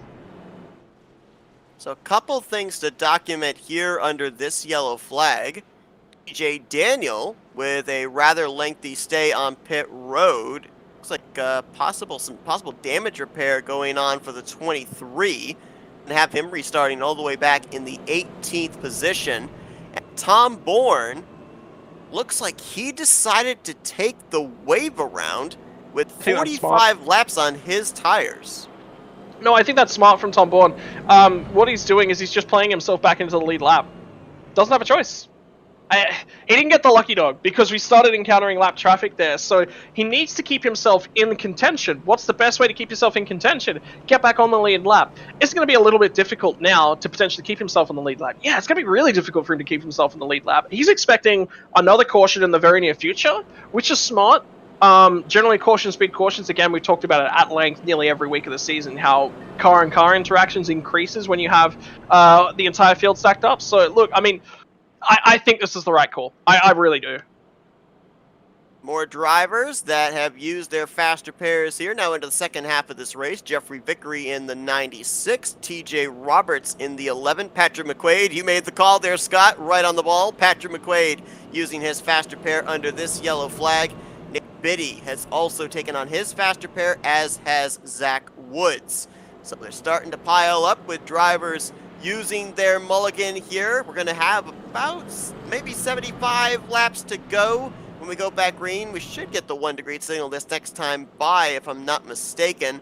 We do have a couple of drivers here ahead of the race leader, Aaron Brown, that are going to take the wave around. We already mentioned Tom Bourne. It looks like also the 41 of Nick Shriver, and I think that's the 34 of Mike Sibanovsky up ahead as well. They're going to take the wave around. Of course, those two drivers had unscheduled pit stops under that last long green flag run. Ron Gartner also appears that he will be taking the wave around under this yellow flag. So we're going to have 22 drivers on the lead lap when we go back green flag racing. And again, all 29 drivers that took the green to start this race are still out there on the racetrack. So really cool to see that at a short track, a big field here tonight, and everybody's still running in some capacity with 75 laps left. That's just it, Seth. I mean, a whole bunch of guys right now are going to grab their laps back too. So it's... Now, okay, so let's talk about the scenarios, right? From Tom Bourne's positioning, he's got a few different options here. He could have stayed at 1 lap down. But the problem is, a lot of drivers just got to that 1 lap down mark. So if he'd stayed if he'd come down, he grabbed fresh good years, he would have been racing people, and he's not racing on the lead lap, which means that it's just a lot more risk involved in that strategy, a lot higher than he's willing to potentially take. Also, he has to guarantee himself the lucky dog. There's no way that he can necessarily guarantee himself the lucky dog. He hasn't really been on the pace for the last little while. He's still got that fast repair up his sleeve. So let's just take an option here. Let's get ourselves just straight back to the lead lap. Let's see what happens. Flag back in the air as Aaron Brown out in front. Kerfan, Whitehead, Caldwell going to battle for the second position. Looking back through the top 10, some good comeback stories here tonight from some early issues. You've got the 49 of Kyle Gartner, who was involved in an earlier wreck. Fast repair in the hole, but he's up in the 6th position. And I've also noticed that Christopher Lawrence in the 9, who's been involved in 2 of our yellow flags this evening, he's now up to the 13th position, doing exactly what he needs to do to at least preserve his spot inside the top 4 in the standings heading into next week. It's about minimizing the damage for Christopher Lawrence. He's done a great job doing that here tonight. He's been really good. Yeah, look, chaos has happened around him, but it's how you respond to that chaos. And remember what I said earlier in the piece? I wanted to see the logical Christopher Lawrence out there on track tonight. I think he's done exactly that. Even our race leader, Aaron Brown, has not been without some troubles here tonight. He was actually the one that made contact with Christopher Lawrence back in the first yellow flag. Came to pit road, lost a bunch of track position, getting some damage repaired on the right front, and has worked his way through the field up to P1, leading here at Iowa, trying to pick up his 4th win on the season, and more importantly, get himself into that final 4 position. Came into this race 16 points behind that final spot in the Championship 4. Yeah, crucial for Aaron Brown. Coming out here, winning, going to Kentucky and saying, hey, at Kentucky... Oh, we got a problem. Corveau off of turn 2 slow, but everybody keeps it straight. Here we go, settle it back down, boys. Yeah, look, I mean, there's multiple things at play here, Seth, and multiple ways to go about it, and Aaron Brown will, you know, if the field gets frozen as it is, this is where the points are awarded. He'll head into next week with a lot of confidence, and he'll head into next week feeling good about his point scenario. There's a lot of options here for a lot of drivers throughout the field. Christopher Lawrence is the big one. We have to keep an eye on him, how he climbs through the field, where he gets to, because that's critical to our playoff contention spots right now. I've got him, in my mind, I think he's going to be the cut driver for me. Like, he's going to be the one right above the cut line. Well, obviously, we've seen here tonight a lot of our drivers up there inside of the final 4 positions, and I'll put that with a little asterisk since obviously they're not locked in yet. But, I mean, if you're any of these guys that are outside of that top 4, what's the kind of gap you're looking for, points gap that you're looking for heading into Kentucky next week to try and make up? Because, as we know, when you're behind the cut line, not only are you counting on the fact that you're going to have a good day, you're counting on the guys that you're trying to run down to run into some trouble to help you gain even more points. Here's the thing, I think 10 or 15 points isn't unreasonable. Anything more than that, and you are asking a lot, you have to have the perfect night. And you got to remember, that's potentially against one driver here, because if Christopher Lawrence has a bad night here, and he drops a long way back from Trey Whitehead and Cam Caldwell, you got to basically say we're just chasing down Christopher Lawrence. You know, we're only targeting him, because if we end up effectively with 3 drivers that are pseudo locked in, I'm not going to say that they are locked in, all of a sudden you're fighting over 1 spot. That's all there is left over, basically. So if there's 3 drivers that are really, really close to being knocked out of those playoff spots, it's a lot easier to get in. So next week, I think we're going to have effectively 3 guys basically locked in, and you're going to have a whole bunch of guys on the outside looking in with a really unreasonable way in. A lot of people are probably going to be gunning for Christopher Lawrence next week. Could be a good one for sure, as this battle is good for 3rd place. Alexander Kerfan keeps getting runs here and there on Trey Whitehead. The last time he got to his left rear quarter panel, got the 33, little unhappy off of turn 4. Trey was able to keep the thing pointed in the right direction and keep Kerfan in his rearview mirror for the time being. Matthew Rodriguez has found some speed. He got around the top side in 1 and 2 of Kyle Gartner up to the 5th position. He's putting pressure on the 99 now, trying to continue to make forward progress up inside of the top 5. What the 99 wants to see, because remember, again, this isn't for a playoff spot for the 99. This is not a racing position that he's giving up to somebody else who's fighting for a racing position. And you saw the line difference going through 3 and 4. Now Whitehead's going to try and fight it out with Cam Caldwell. This isn't what the 99 wants to see. And the reason why is because he doesn't want to have to race somebody behind and assault somebody. If he's just focused in one direction, he's only thinking about one driver ahead. If he's trying to defend and assault at the same time, you kind of got to block, and that means you can't overtake at the same time. So you compromise. You're very, very compromised in both directions from Kerfan. And Kerfan's not being good on the long runs. He's got to get these moves done now. Kind of interesting because this is the only short track that is on the schedule this season.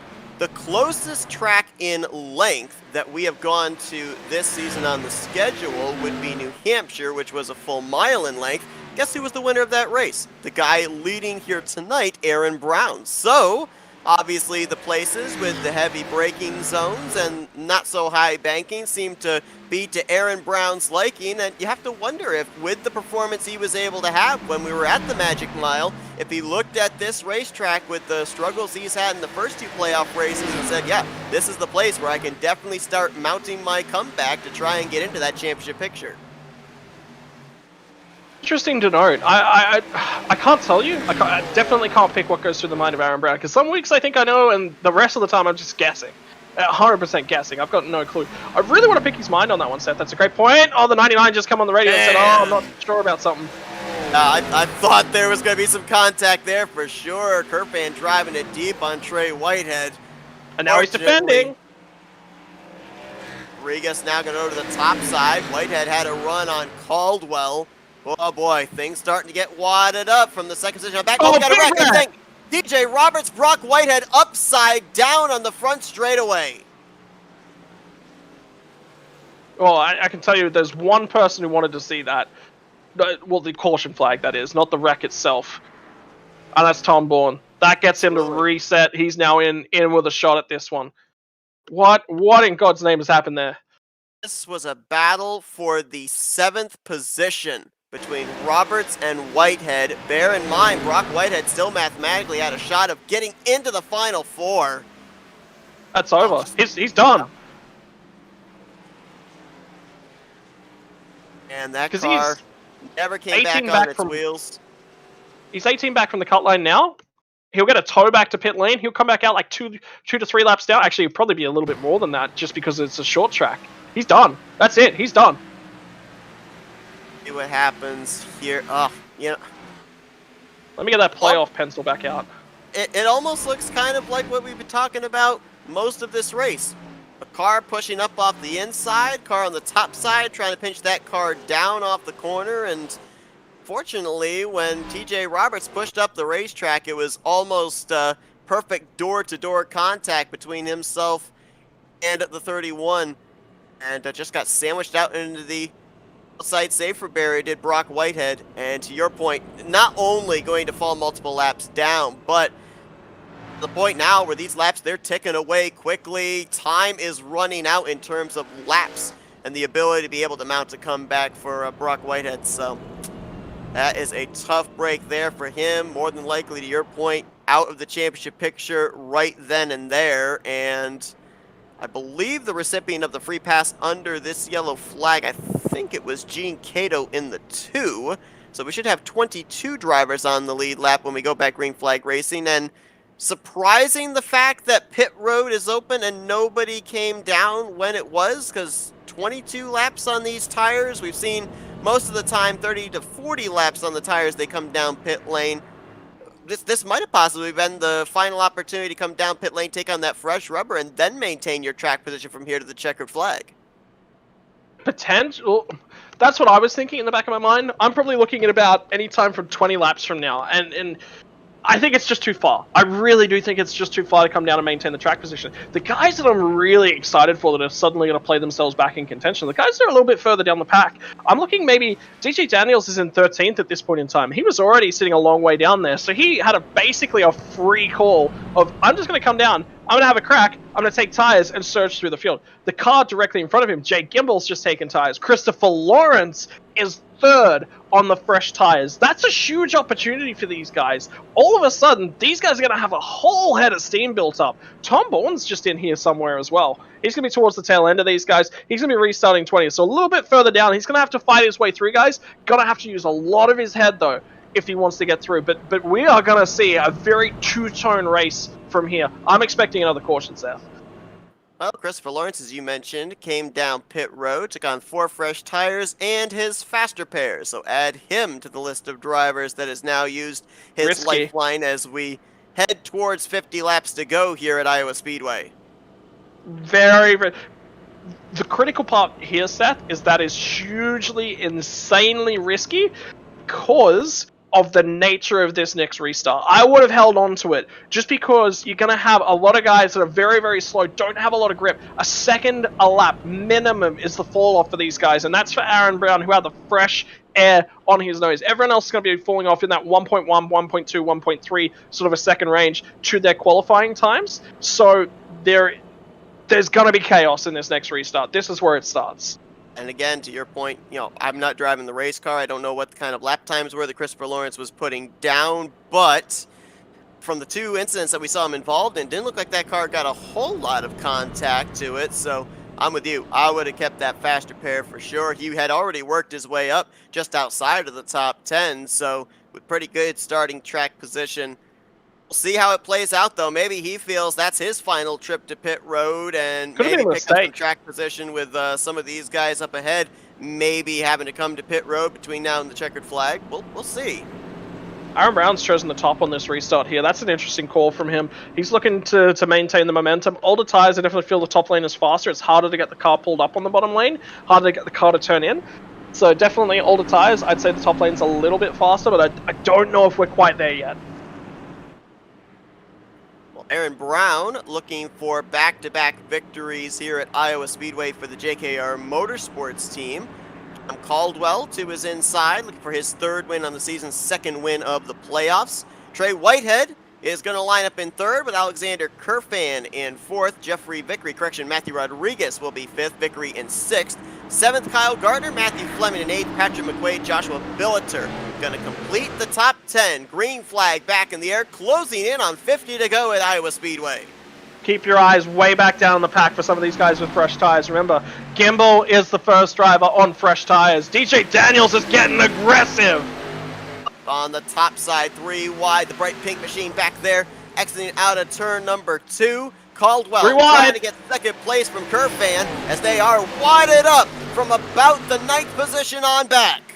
And DJ Daniels got the run. There was space on the top side. He's cutting through the field. Seth, he's 8th. Matthew Fleming, moved up a little bit, killed his momentum as he wanted to take it 3 wide with the 4 and the 96. Watch him weave. Try again here in turns 3 and 4. Is there a lane available? Yes, there is. It looks like it. He gets to the right rear of the 4 off of turn 4. Not quite, but he will pass Vickery, move him up to 7th. And remember, Vickery's from the team, the JKR Motorsports team that DJ Daniels left halfway through the season. He was on that team. He was in that car, and now he's no longer a part of that organization. This is big surging for DJ Daniels to get around that car with low risk. Right now, he's the battering ram. The guy following in his tire tracks is Christopher Lawrence saying, hey, you leave the door open for me, I'll stick my foot in. Daniel now up to 5th. Lawrence going to move up to 7th. And all these guys are ahead of them. They're now battling on the top side. Rodriguez hit the bumps going into 1. Car didn't turn. Fan up on the top side there. Trey Whitehead. Lawrence went to the outside of the 33. He's going to get boxed in. DJ Daniel to the inside of Caldwell. He's going to move up to second. One car left to beat as he heads through 1 and 2. That's Aaron Brown. And this guy he's fought multiple times throughout the race as well. He's cleared Caldwell. I think Caldwell was the guy that he was worried about potentially getting on by. I don't necessarily think that he's actually... I take back my statement. I don't think he's raced Aaron Brown yet. This is going to be an interesting one, Seth. They're going to be 3 wide off of turn 4. Lawrence up the middle with Noah Owens and Matthew Rodriguez. He'll pick up those positions. Now falls behind Jay Gimbel. So Gimbel in the 81. 4 wide. Gimbel, Whitehead, Caldwell, and Lawrence through 1 and 2. But Gimbel right now is the second highest on fresh tires. Lawrence now trying to pass him. That's going to turn to a battle for third place. Battle for the lead is on. Daniel has caught Aaron Brown. Looks to lead at the line. Not this time, but he'll have the inside advantage into turn 1. And he's got so much fresher tires. He's got it hands down. Great job by the entire field set. 4 wide, 4 wide. They're still 3 wide. They're racing each other out. This is not easy, and this is a bunch of guys displaying their skills, not only on the fresh tires and using their heads to get around these guys, knowing when the checkups are coming and dodging out of them, but also the guys on the old tires. Great driving, entire field. They were bouncing off each other back here around 8th, 9th position. Matthew Rodriguez, Noah Owens made little contact. Kerfan on that top side, he is going backwards, and we got a caution. Kyle Gartner, and I believe Joshua Billitzer off of turn number 2. Now, if you're the drivers that did not come to pit road under the last yellow, this is your opportunity to now level the playing field. It was actually not Billitzer, it was Mike Corveau was the second car. And guess who else was involved in that one? It's Tom Bourne. Oh, man. Back, see what happened off the second corner. 8th caution of the night. Is around the 13th position. And there, as you mentioned, Tom Bourne getting into the 82. Kyle Gartner trying to get on the brakes, spins around, makes a little contact with the front of his machine. Oh, and then another car involved. Brock Whitehead in the 31 as Corvo trying to get back to the throttle. Overcorrected it back up the track and just clipped Brock Whitehead in that left rear tire area. Yeah, that's unfortunate. Nothing a bunch of those guys could have done. I've watched it a few times, and the real concern for me is the 77 getting back into it, and he just makes contact with I believe it was with Kyle Gartner and spins him around. So right there, the tail end of that, and then there's the hit to the 31 of Brock Whitehead or Mike Corvo's. I don't know why that happened. It shouldn't have happened.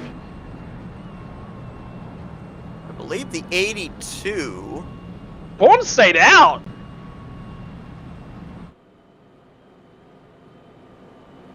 So the 3 cars that I can understand staying out there.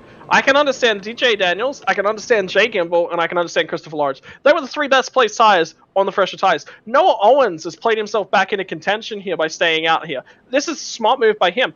Once you go any further back from those guys, though, the issue is the whole front end of the field, they're coming down for fresh tires. Now, admittedly, the tires have only got 10 laps on them, Seth, so they're not going to be super overheated. They've not had that long run pace. They haven't had the 20 laps or so. That's still half a second. I think from where Tom Bourne is, the only thing that maybe Tom Bourne's trying to do is he's only got 1 set of tires left, and if that's the case, I think they should have an excess amount of tires yet.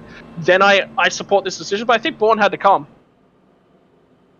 It's interesting because you bring that up, and I remember back, I think it was last week, Dale Jr., Steve Letard had a little driver crew chief conversation where Jr. said, hey, if you're my crew chief, do not have me be the last car out there on old tires with all the fresh tires behind me. Well, that's where Tom Bourne is currently at. 7th position of the 8 drivers that stayed out, and he's going to have some fast machines, and Aaron Brown, Cam Caldwell, Trey Whitehead, Alexander Kerfan behind him, so could find himself between a rock and a hard place in this upcoming restart. Having said that, if he's only got 1 set of tires left, I think this is probably the right call. If we get another 10 15-lap run here and we get another yellow, he is the best place after that, especially if everyone else has already burned off all of their sets. I'm putting a lot of these guys, though, Seth. They had 2 sets left over, which means they would have had at least one more left on pit road after that caution, after they come down and took a set. So I don't think tyre strategy and running out of tyres is going to be a major thing, but it could just be. Just keep that in the back of your mind. We can't put a line through that one yet. A Gimbal there in that second position. We haven't really talked a whole lot about him tonight, been relatively quiet. In his 8th start on the season, we saw him pretty regularly towards the second half of last year, but he's got a shot to be able to find victory lane here tonight, lining up behind DJ Daniel. Christopher Lawrence playing himself right back into the championship picture in 3rd place, and the rest of the drivers that stayed out, Noah Owens, Nick Biddy, Anthony Zirkle, Tom Bourne, and Gene Cato.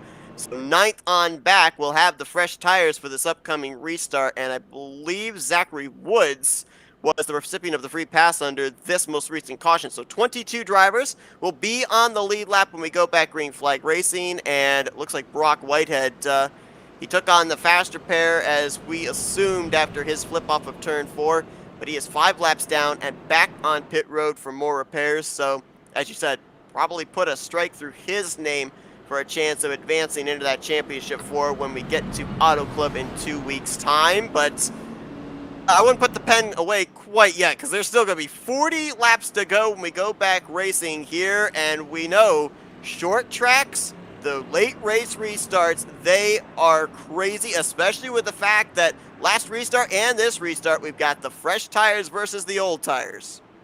Okay, I'm getting my pen out. I'm about to start crossing drivers off. TJ Roberts, gone. No longer contention playoffs. Noah Owens, yeah, he's in contention up here for a race victory. Gone from playoff contention. Gene Cater, gone. Zachary Woods, gone. Josh Billiter, maybe, but for me, gone. Woodard, definitely gone. Patrick McQuaid, yeah, I think he's gone. Sorry, Seth, there's a race on. 4 wide, yes it is! I was watching it develop in a big wreck because of that 4-wide situation. Rodriguez hits hard. Trey Whitehead's involved. That's his race potentially over, as he had already used his faster pair very early on. Modespa, Nick Biddy, Tom Bourne again involved. I also saw, I think that was Kyle Gartner in the 49. Have to rely on some replays to be able to get the full extent of who was involved, because that was 4 wide around 6th or 7th position. And remember what we said? You don't want to be that last car on old tires? Guess who was the last car on old tires underneath? He gets the apron and he shuffles up into Tom Bourne. Yeah, does this kind of go back to the whole thing of when you're on those fresh tires? Kind of like what we saw there with DJ Daniel trying to run the top side. You're trying to guess where the drivers on old tires are not going to be. You don't want to run somebody over, but at the same time, it's hard to be able to figure out where that clean area of the racetrack is going to be to make forward progress. Yeah, I mean, it's difficult, especially the issue is when you're going into turn 1 on new tires versus old tires, this is the first time that you're getting a taste of the pace difference. So they've just arrived on the scene and gone, I know that I can go really, really deep here.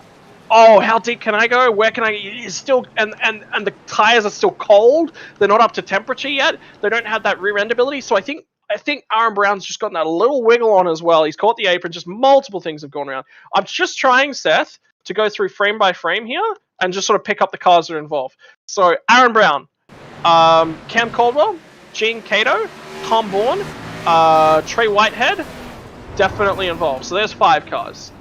Matthew Rodriguez gets sideswiped by Alexander Kerfan, but I think Kerfan's going to get through okay, and indeed he does. So Rodriguez is involved. Wesley Fuller gets through. Oh my word, there's so much to unravel here.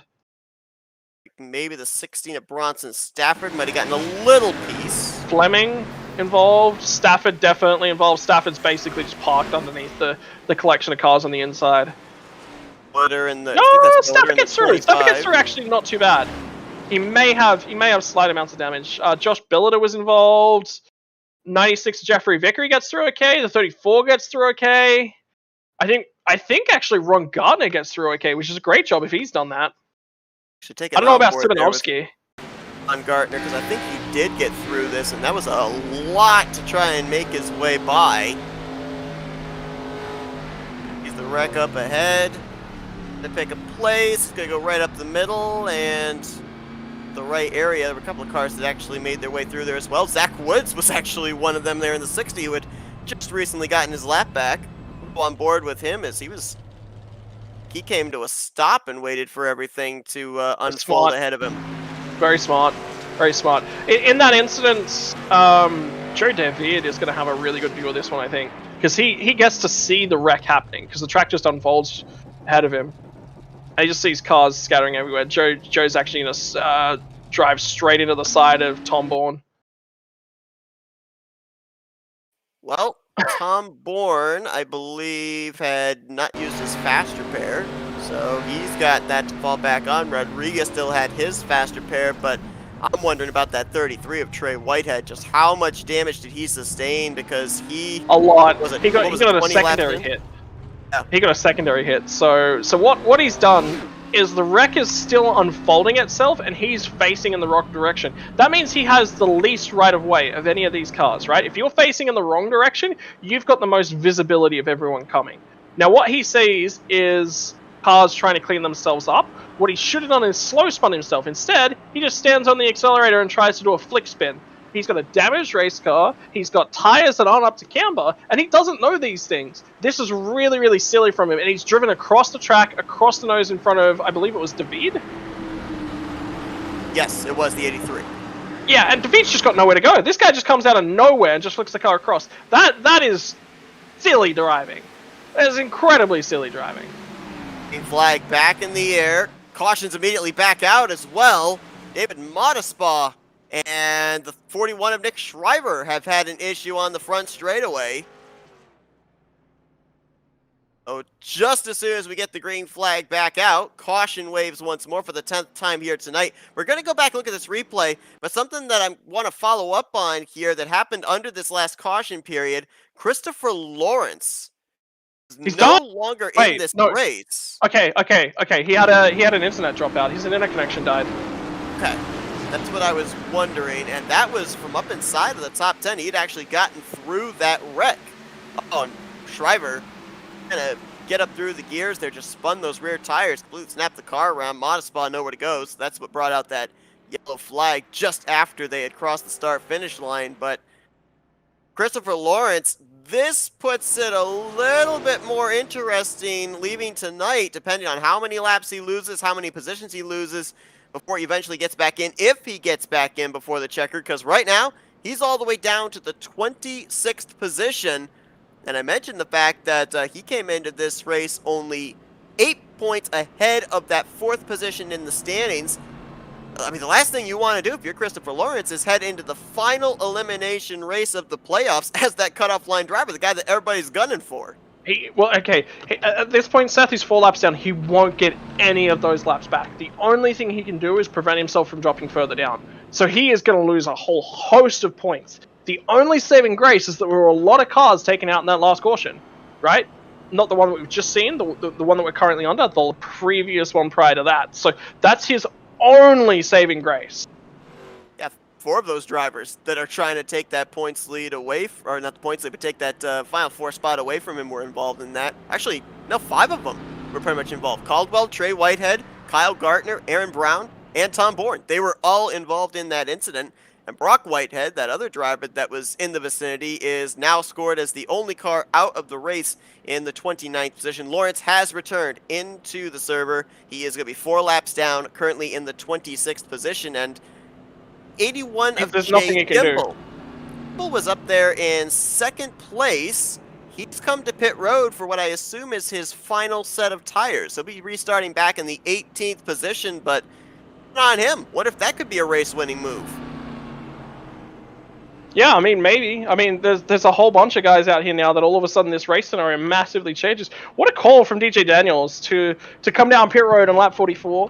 Noah Owens, Nick Biddy. Nick Biddy's had a fair bit of chaos go on his way tonight, and all of a sudden he's up in a podium place at this stage of the race. I mean, you know, there's a lot going on here, Seth. There's a lot to unravel at the tail end of this one, and we've only got 30 laps left to run. Look at our front of the field as well. A bit of a facelift from what we saw in the early stages of this race. Daniel, the leader. Noah Owens, Nick Biddy, Aaron Brown, Alexander Kerpen. That's your top 5.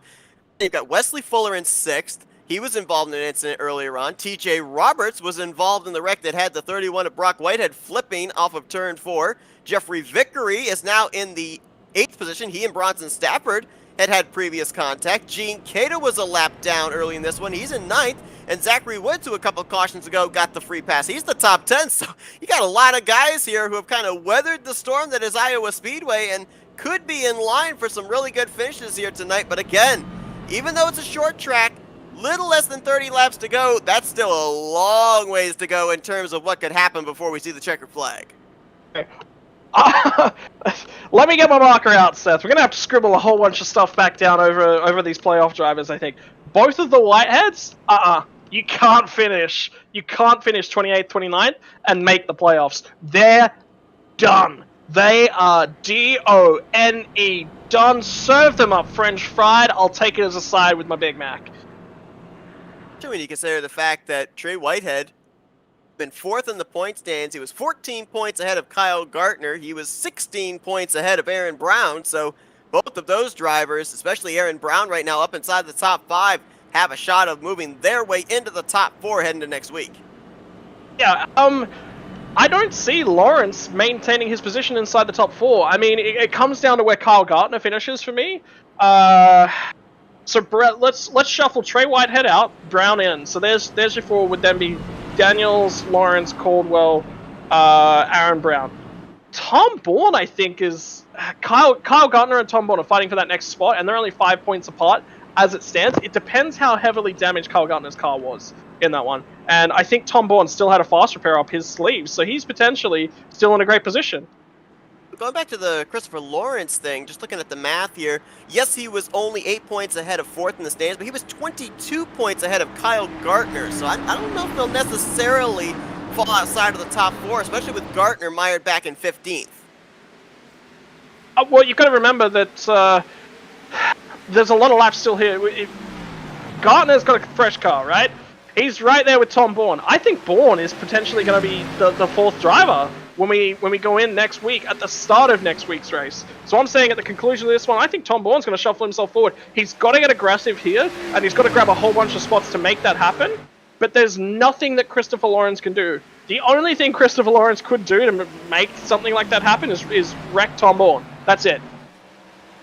Well, right now, it looks like definitely Aaron Brown is in perfect position to make his way into the final 4 headed next week, as battle here for 4th place. Nick Biddy up inside the top 5 for the first time tonight. He had Wesley Fuller battling with him. Curfan's going to split them both. Up the middle goes the 99, trying to pick up from 6th up to 4th, and he will clear the both of them. Almost got run into by Nick Biddy going into turn 1. Next driver to try and make his way through is going to be the 96 of Jeffrey Vickery, and the battle for the lead is on. As soon as it's on, it's over. Aaron Brown back out in front. Yeah, Brown's just got the fresher tires now. DJ Daniels was playing for the track position. We saw exactly what happened on those most recent cautions. He had control of the field. He was in control. He wanted to stay in control. He didn't want to risk anything, and I think it was a smart decision.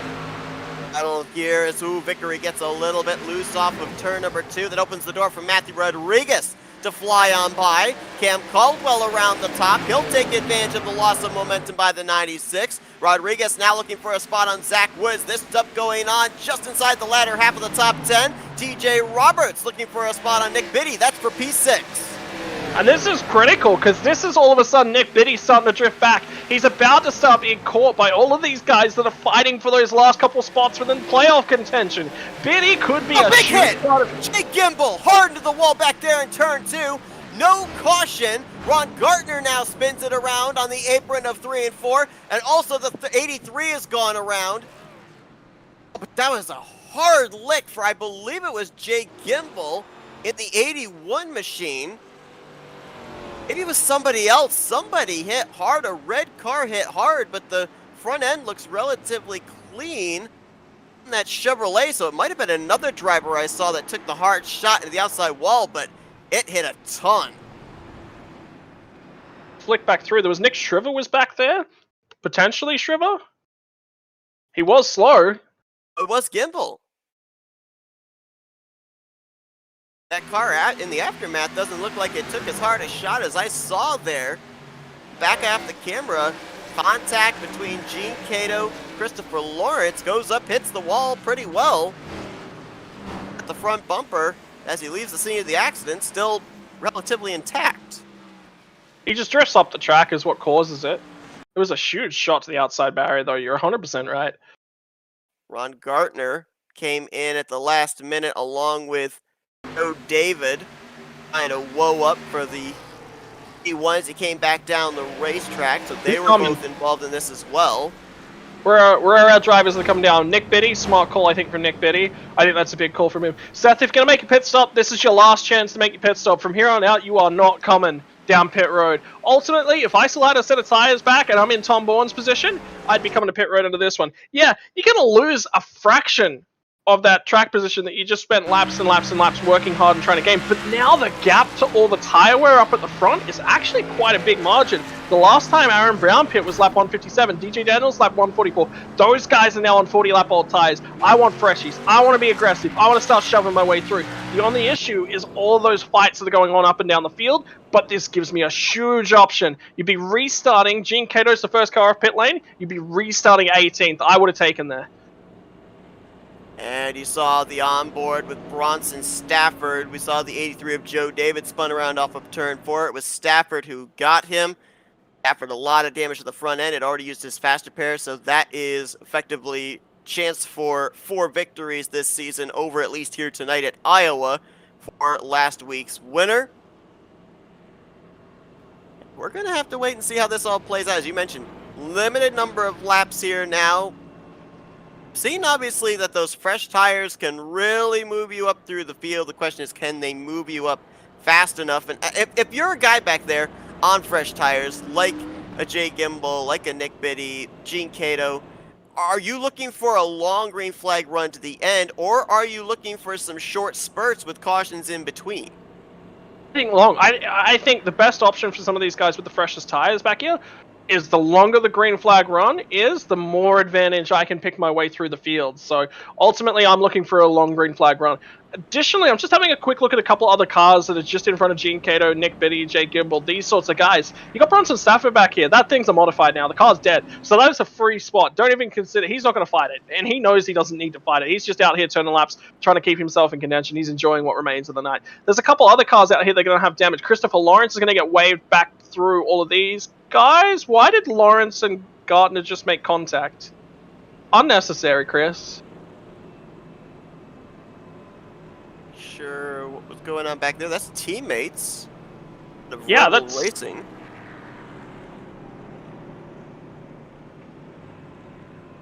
Nine cars falling to the back. It's a lap down machine. 4 laps down at 26th. Yeah, he's a long way down, so. Interesting there.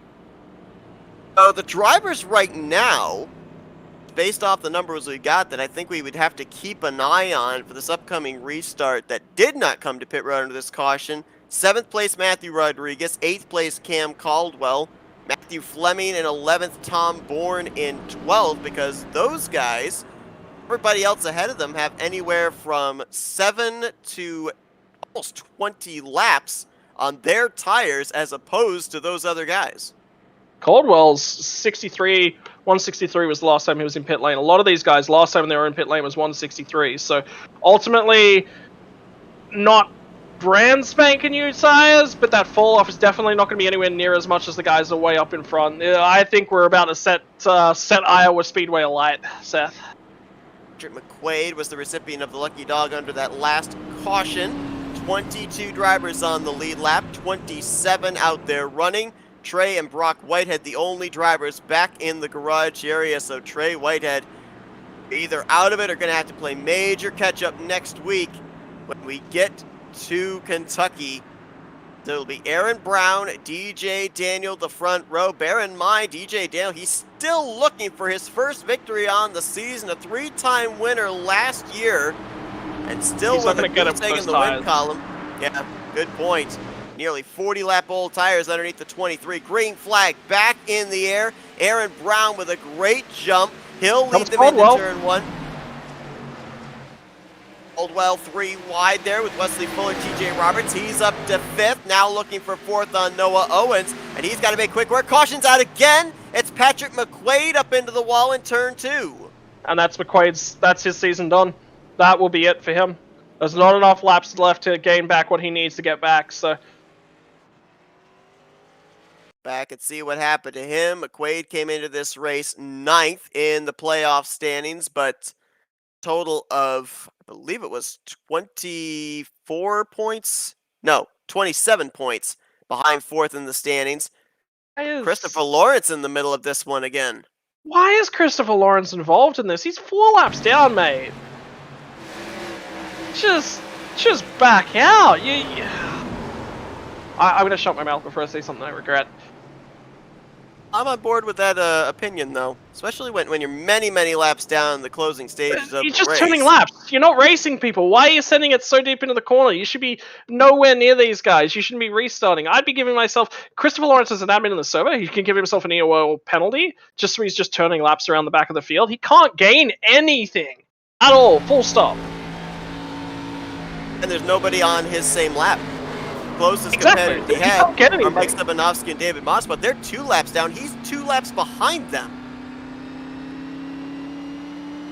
Oh, there's your 12th caution of the evening. We're getting close to tying the caution marker that we had last season here at Iowa Speedway, which was 15 in total.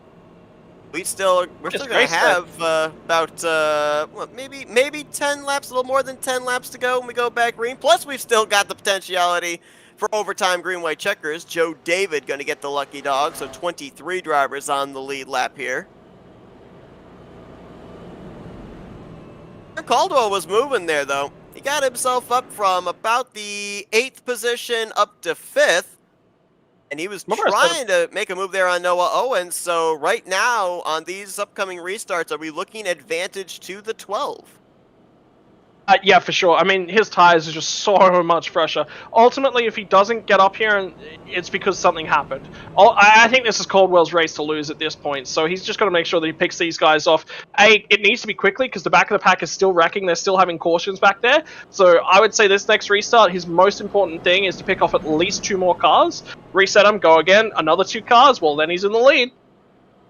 Now, I asked you this question earlier on, but the situation has obviously changed quite a bit with a lot of drivers, a lot of playoff contenders involved in wrecks. I mean, now, seeing drivers like Trey Whitehead out of the race, Christopher Lawrence multiple laps down, Kyle Gartner quite a ways back in the field involved in a couple of wrecks, Brock Whitehead out of this race, with DJ Daniel up here in 2nd position, Cam Caldwell up inside of the top 5. Are they locked in now? Yeah. Well, DJ Daniel, yes. I've now got him as my only solid lock. Cam Caldwell's a maybe, and a strong maybe at that. I think, remember what I said, 2 spots. Yeah, look, Caldwell, I would say, just needs to show up and get a 20th or better to lock himself in next week. So at this stage, remember, if he gets up here and he wins this one tonight, yeah, I think he's a lock in for me. Which means there's 2 question marks over those remaining 2 spots. And remember, for my mind, I'm wiping Lawrence out of one of those spots at the moment. Trey Whitehead is definitely gone from that last spot inside the cut line. And Christopher Lawrence is a maybe to hang on to his, but I don't think he can, especially if Kyle Gartner gets out here and grabs a few more spots. Yeah, it's really interesting because last season's Final Four comprised of then 2 JKR Motorsports cars and 2 Rebel Racing cars. It was the eventual winner Matthew Robinson and DJ Daniel for JKR. It was Christopher Lawrence and Kyle Gartner for Rebel.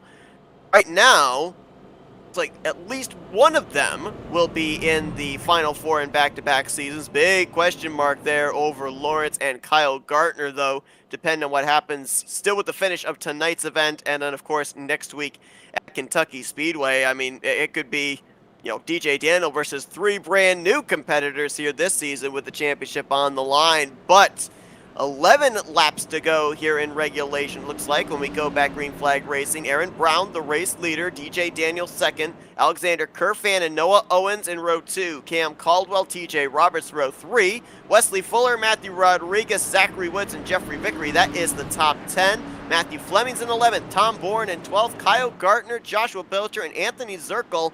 That's going to be your top 15. We've got 23 cars on the lead lap here, and I'm very hesitant to say our final restart because I think we got a couple more at least in our future here with how crazy these last few restarts have been. Hey, Seth, can you put that crystal ball away? I kind of want to go and do something else my weekend, friend. If you've got the marker, I got the crystal ball. It's only fair that we each have something. Green flag back in the air here. Aaron Brown trying to hold off the fresher tires behind him. Kerfan moves into second. These two are on equals as far as their good years. Keep an eye on the 12 of Cam Caldwell. He's trying to get third position away from DJ Daniel. Daniel playing defense. Noah Owens drives it deep into turn 3, pushing up the track. He's going to get into Cam Caldwell, and he's going to loop it around to the infield grass. Yeah, I don't know why Noah Owens sent that one. That was a big send. He's got a race. He's, his championship hopes are definitely still alive, but they're just about puttering out, and that'll be the nail in the coffin for Noah Owens. He saved it, kept it pointed in the right direction. Fortunately, two cars wrecked turn on 3. For Lawrence is one of them again. Nick Shriver in the 41 is another. The drivers running 26th and 27th, the last two cars on the track. Caution egg out, and now it's Matthew Fleming who brings it out as he's up into the wall in turn 2.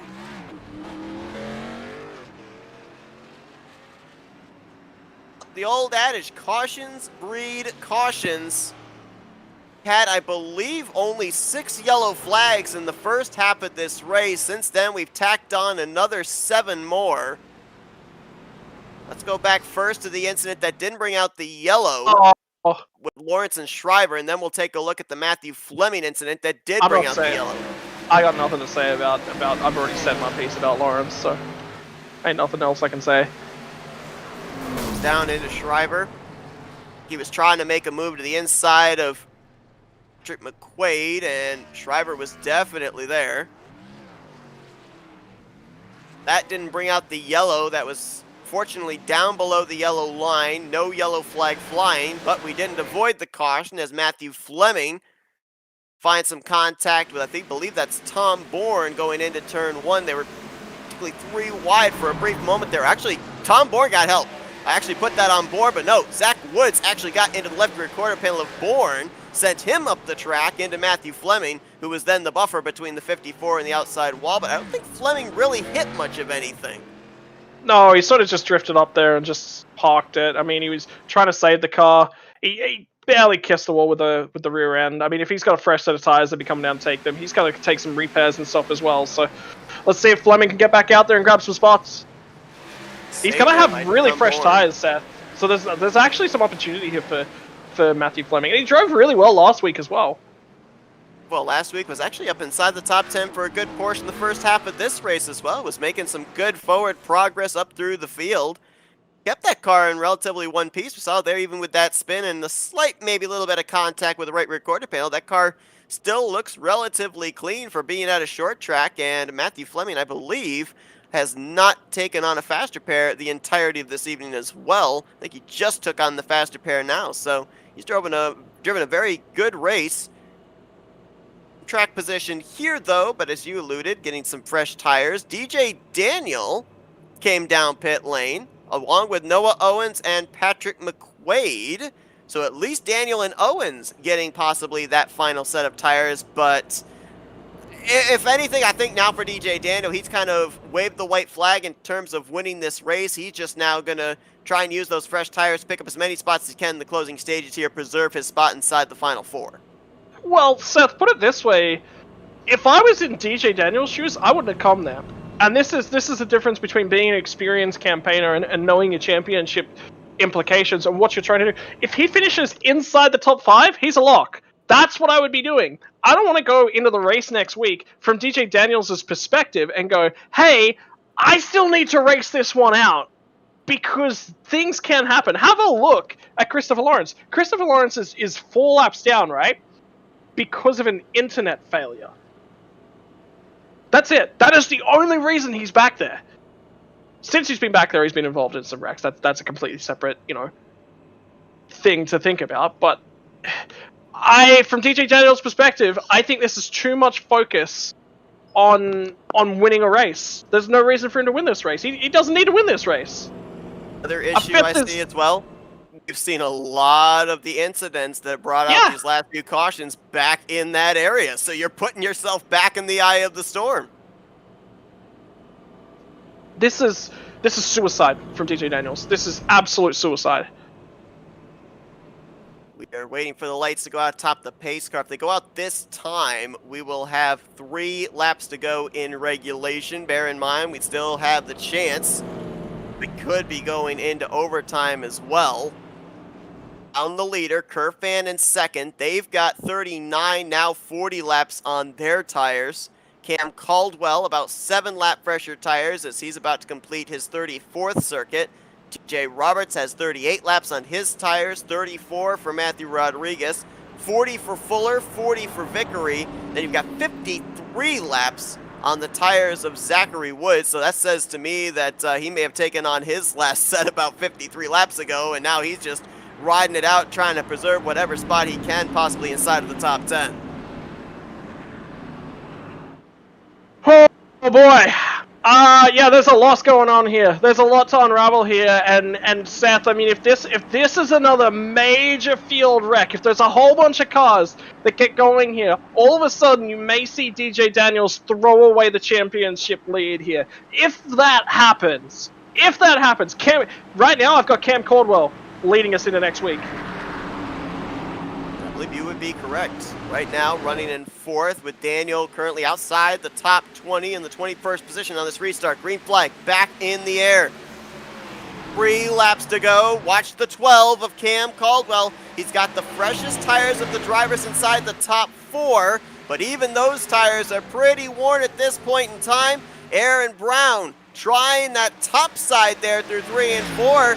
Middle line for Kerfan. Caldwell all the way on the bottom. He's going to battle TJ Roberts for 3rd place. Yeah, he still can't clear if he can, Caldwell. That fresh rubber, it's worn away. There's nothing he can do here. They're trying to get back to the white here, Seth. They won't get back to the white. Oh no, TJ Roberts just took flight as he pounded the outside wall way up several stories into the air in that battle for 3rd place. Caution's out, we're going to overtime.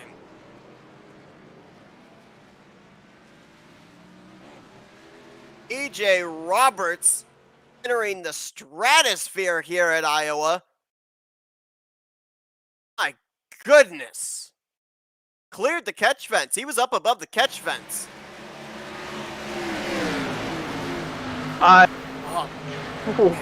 There's a lot going on there. How did everyone avoid him? I don't think anybody hit him.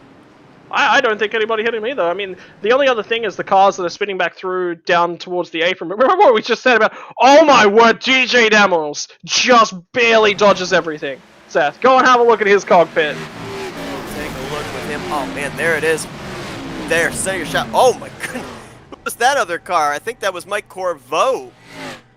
Was just behind the 11 when he came down to the racing surface. Take the onboard there with DJ Daniel. I mean, this is what we talked about, putting yourself back in a situation like this, all for the sake of getting the fresh rubber. See what he saw, and watch the pink car ahead of him, Mike Corvo as well. The 11 comes back down. I think he landed just behind Mike Corvo. Oh, that's Matthew Rodriguez and another car. Is that Jeffrey Vickery, I think, that ended up being involved in a follow-up wreck on the latter half of the back straightaway. And Rodriguez, I think, is done. He's done. Yeah, for sure. Left the scene smoking. Oh, actually, wow. We saw the 11 fly up into the air. He actually picked up the front end of Matthew Rodriguez. Wesley Fuller got a piece, and there was Vickery as well. So at the point the 57 came back down, he wasn't really in control of his car. It was a matter of where it was pointed after the front tires met the racing surface once again. So this from on board of Matthew Rodriguez, just nowhere to go. For sure, and I mean, you know, he's just drifting off the track. He's just trying to keep things together. He's just trying to, you know, Matt Rodriguez right here, all he wants is just a top 5 finish. That's it. He doesn't care. He's not racing these guys for position. He's happy with the top 5. He wants to be best of the rest come next week. The guy that he is battling coming into tonight, if I'm not mistaken, is the 35 of Wesley Fuller, who was involved in that incident as well. 8 points ahead of him in the list of the worst championship, those drivers outside of playoff contention. Wesley Fuller continues on in the 4th position. Rodriguez on pit road, 22nd. So there may be a change in the lead for that championship when we head into Kentucky. And as mentioned, we are now into overtime. They did not get around to the white flag, and so we've got at least one attempt for an overtime green-white checkered as Aaron Brown, he's been the control car the last couple of restarts, and he is going to see if he can close this deal out. Got a teammate behind him in Curfan, Caldwell, Fuller, and Woods. That is your current top 5. Oh man, this race is just, it's like Seth. We had, at the start of it, we had all the ingredients for a good race. We had the milk. We had the strawberry flavoring. Hey, maybe even we had a couple of scoops of ice creams out in there. And then somebody's taken all those things and looked at them and gone, you know what? There's a great milkshake here. Let's add them all in the same cup. Let's stick that in a blender. We'll walk our way out the door, sipping ourselves that strawberry milkshake. Because it's a good strawberry milkshake, Seth. The racing's been exciting. There's been a lot to talk about here. I think I'm just going to sit back, watch what happens, and ponder over that analogy, because that was beautiful. I'll let you call the rest of this race. Oh, man.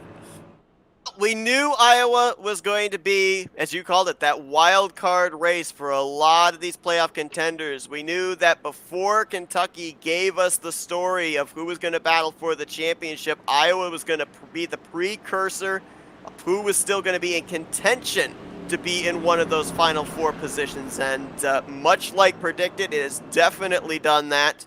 Lights out atop the pace car. Once again, with the overtime rules, the leader has to get back around, take the white flag for this race to come to a close. If the caution comes out, we do at least have another time. We will put these guys back under a green-white checkered. At this point in time, I think it just comes down to who's got the better short-run speed. Because as we who's looked after their stuff? Yeah, I mean, Cam Caldwell, the fresh tire advantage out the window. Kyle Gartner back there, also with the fresher tires up inside of this group. I mean, look at Kyle Gartner. All of a sudden, he's put himself back in the picture to be in the Final 4 into next week. He will be. If he finishes here, he will be. Guess who didn't get a good jump there? It was Curfan. Absolutely. He checked up that entire inside line. Cam Caldwell, Zach Woods paying the price. Aaron Brown pulls away. Wesley Fuller tried to take advantage. Curfan back to the throttle through 1 and 2. He's going to keep second place. We're going to get back to the white here. Did I say something too soon? I hope I didn't say something. Oh, let's see. Coming I around said it. Wesley Fuller. Oh, when did the caution fly? Was it just flew. before Yeah, the it's start green, white finish line? I checkers. think It it is. was. Yeah, it was. About maybe a car length and a half before the start finish line. The caution comes out for the spin by Wesley Fuller.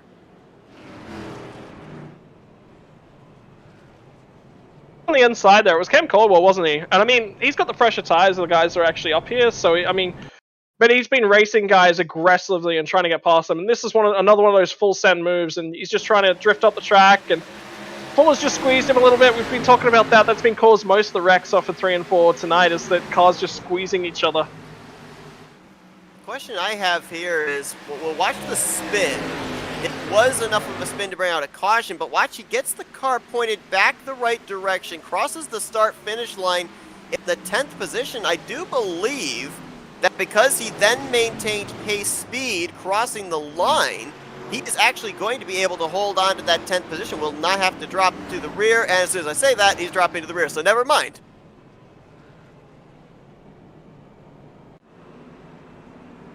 Caution again. Here's Seth. And this now ties the number of cautions that we had in last year's Iowa race. Now, I don't remember if the race last year at Iowa went into overtime or not.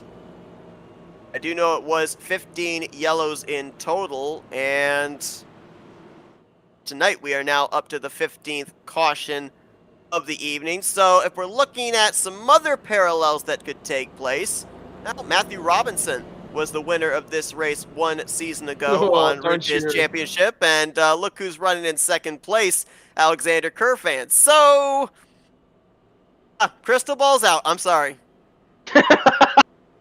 What have you done? What have you done? Oh, no, this one's on me. I said we were going to get back to the line on a green.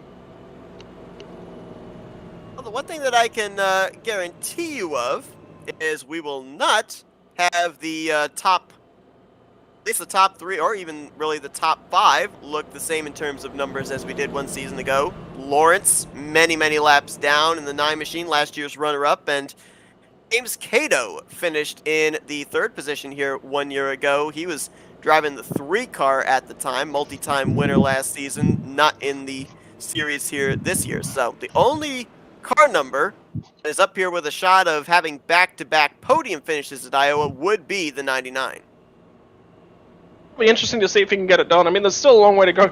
Keep your eyes on Daniels as well, because remember, he's got fresh tires. He came down a couple laps ago to grab... What many are going to say after the end of this is probably a very interesting decision, to put it lightly.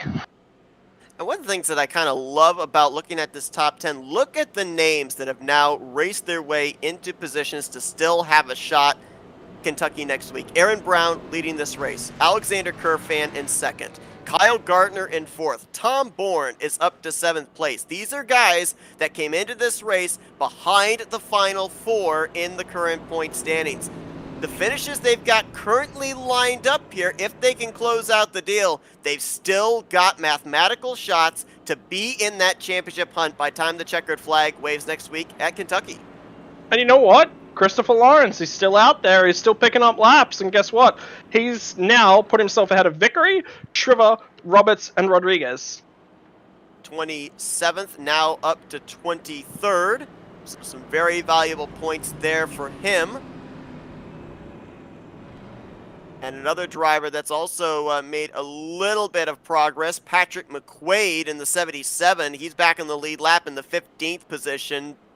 Was ahead of Alexander Kerfan coming into this race, but Kerfan right now running up inside of the top 3, and he was only 2 points behind Patrick McQuaid. So McQuaid's kind of one of the iffy ones here. We're going to have to wait and see just how many points he is back when the dust settles here tonight. Still being on the lead lap, though, gives you a shot here with a good finish, because we know that when we get to the point here where we finally reach the final attempt at green-white checkered overtime, all bets are off. Everybody's going to be picking up every position that they can see up ahead of them. And who knows, somebody that's running right now in the 15th position on this restart could be crossing the start-finish line in the top 10, top 7, hey, even up inside the top 5, depending on where that final wreck takes place. Something just crossed my mind, Seth. I wonder if these guys have actually got enough fuel for this final green-white checkers. You know what? I reckon DJ Daniels didn't have a choice. I think he was fuel compromised. That would make sense for him to pit when he did. Good call there. Green-white checkered attempt number 2 as Aaron Brown up through the gears. Much better restart for Alexander Kerfan. Cam Caldwell going to jump to his outside, though. Kerfan drives it deep into 1 and 2, pushes up through the center. Aaron Brown with a much better exit off the second corner. Going to put about 3 car lengths between himself and his teammate. And we'll see if Caldwell's trying to back up this corner. Yellow's out, it's over. Noah Owens over in turn 3. Race will end under yellow, and Aaron Brown will once again be at the top of the leaderboard by his lonesome. He'll pick up his 4th win on the season, his 1st win of the playoffs, and too soon to say, but maybe tonight may have gotten him a spot in that final 4 for the championship in 2 weeks' time at Auto Club. Yeah, I'm not sure if that'll get Brown in, but I tell you what, Kyle Gardner is going to get 4th. So right now, Cam Caldwell, for me, locked in. I think he's there. I think he's done enough. I think he's guaranteed to be in our championship. These guys are out of fuel. For sure, they're out of fuel. Do they have to finish under their own power? I believe they do. I would think so. Pushing him across the start-finish line is Alexander Kerfan. Aaron Brown's going to cross the line as the winner. Almost looked like 4 cars were pushing each other. Brown being pushed by Kerfan, being pushed by Caldwell, being pushed by Gartner. Kerfan's still got fuel. Big Gimbal, I don't know if he ran out of fuel. They've still got fuel. They've still got fuel. Okay. Gimbal was going to finish, I think, in the 5th or 6th position. He parked before they crossed the start-finish line. I don't know if he ran out of fuel or not. Well, I mentioned the fact Kyle Busch had an Xfinity win here in 2010. Aaron Brown with the Kyle Busch colors here tonight, not by choice. Hey, it's to do a burnout no matter what car it was, and picks up a playoff victory here this evening at Iowa Speedway. And I'll just throw this out here. Last time I'm bringing out the crystal ball, Matthew Robinson, the eventual champion from last season, this was the last race that he won back in season 1. Aaron Brown, could we be looking at the future champion here tonight? I mean, potentially for me, I think Kerfen hasn't shown the speed to be champion. I think he's quick, but I don't think he's quick enough. So we'll see how this goes. Race ends under caution. Aaron Brown gonna do the Polish victory lap a la Alan Kulwicki here at the Iowa Speedway. And let's take a look at the finishing results here for tonight's event. Ones that still stand out would have to be Brown, Kerfan, Gartner, and Bourne. And the fact that they needed these runs here tonight to keep themselves in contention for a spot inside of the Final Four. Great run there for Cam Caldwell. Podium finish. More than likely will be locking him into a Final Four spot. How about Zachary Woods? Great run for him here tonight. 5th position. Gene Cato right behind him. Spin Move Motorsports with 2 of their cars up inside the top 10 with Cato in 6th. Nick Biddy's going to finish the evening out in 8th. DJ Daniel was able to work his way back up to 9th, and Patrick McQuaid will finish in 10th. That's a big question mark there of whether he's got a shot still when we get to Kentucky next week mathematically. Here's the rest of the drivers that finished on the lead lap. Let's get those markers out. I'm actually going to bring up on my screen and start doing the math and actually putting my lines through drivers. So drivers, I'm definitely putting a line to. Yeah, look, I mean, Zachary Woods, this is a great finish for him tonight. Not enough. Line through him. Cato, done. Owens, done. TJ Roberts, definitely done. Double done. I'm going to put a double line through TJ Roberts. Let's make it 3 lines through TJ Roberts after the finish tonight. Not going to be able to make it. Billiter, done. Woodard, done. Kerfan, question mark. McQuaid, where'd he finish? Where'd my boy the 77 finish? P10? 10th. Oh man, he gets a big question mark. I really don't know how to feel about his championship hopes. I don't think he's done enough here. Bourne. Right now, he's a tick for the line. I think he's going to be right there and right on the line. Brock Whitehead, done. Double done. Triple done. Quadruple done. Big lines, big X through his name, add it all down. Brown is going to get in. Brown is right now inside the 4. Let's put him in the top 4. Kyle Gardner, I've got him in my 4 at this point in time. Definitely. Trey Whitehead, well, you heard me say 4 lines earlier for somebody who's a little bit lower down the list. He gets 5 lines, 5 X's, 7 upside downs, a few spins in there as well. Christopher Lawrence, I think he's outside right now. I think he's on the bubble. DJ Daniels, big old tick. He's a fat lock in. Cam Caldwell, big old tick. Fat lock. Both of those guys are in. So we got 2 drivers locked in. The rest of the field's fighting for 2 spots.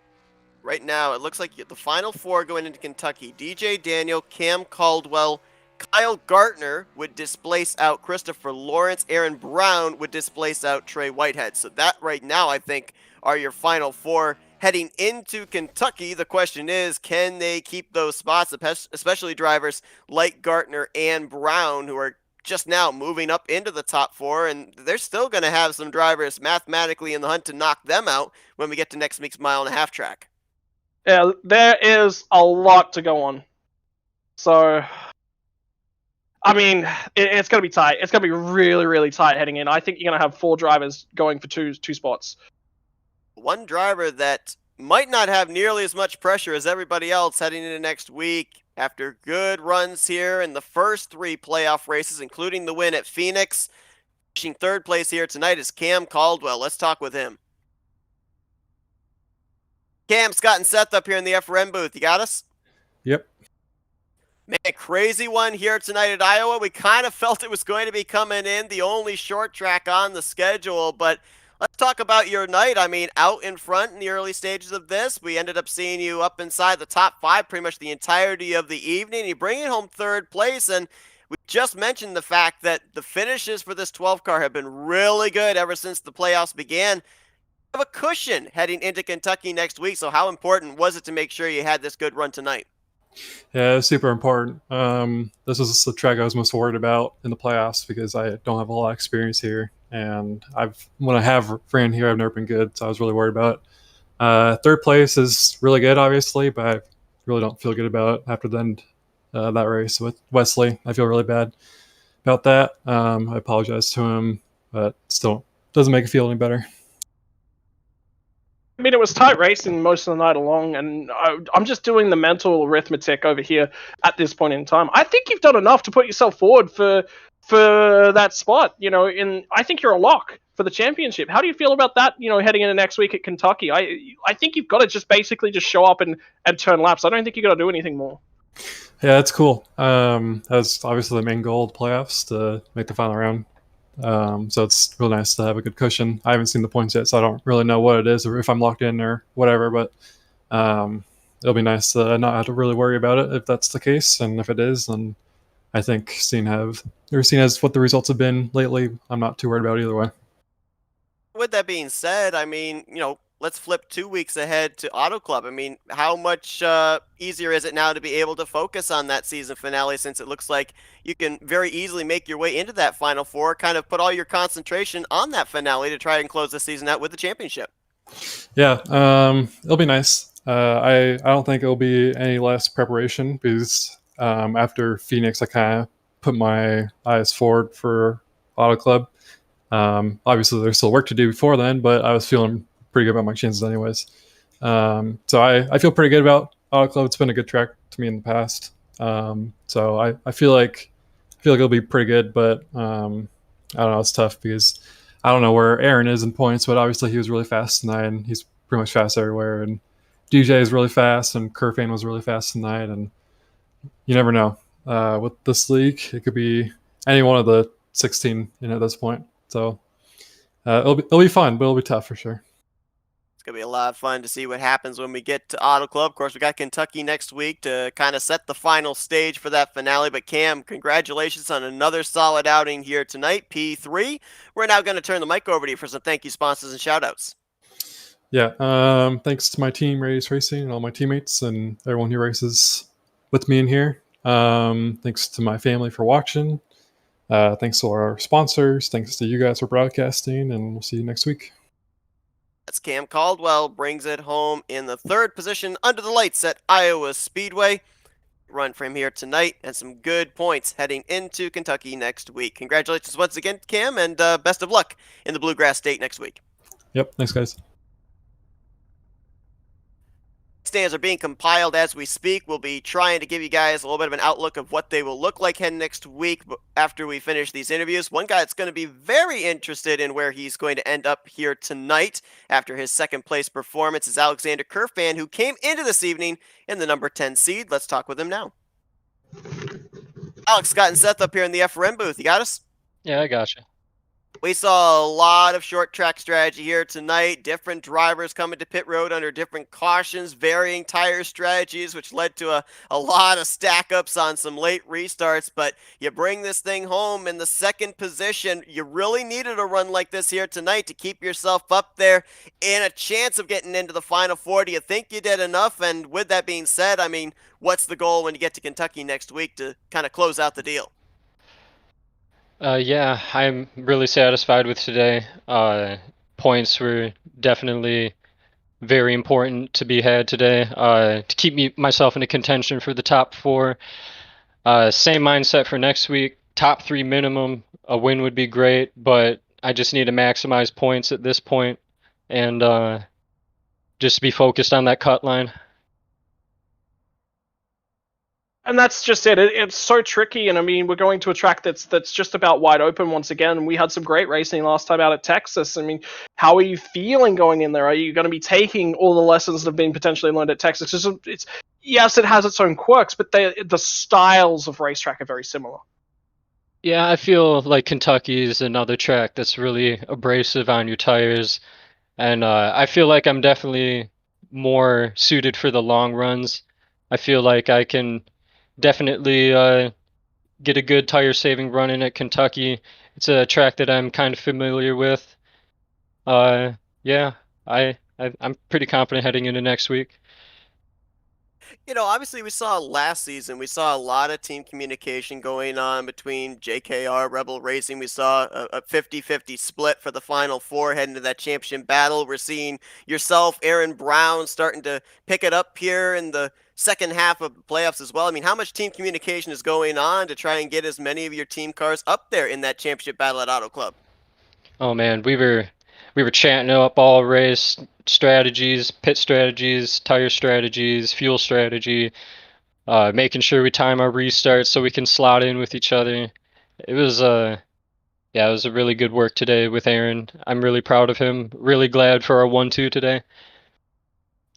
All right, so it looks like right now, according to what we're seeing with the current updated points, you'd be in a tie for 5th position Oof. going into next week. So, I mean, things are looking really, really close amongst maybe the top 7 or so going into Kentucky. So it should be a good one for us up here in the booth, for the fans watching, and probably for you guys out there as well, having to be driver and mathematician the whole time. But Alex, congrats on the great performance here tonight. We'll now give you the opportunity to thank some sponsors, do some shout-outs.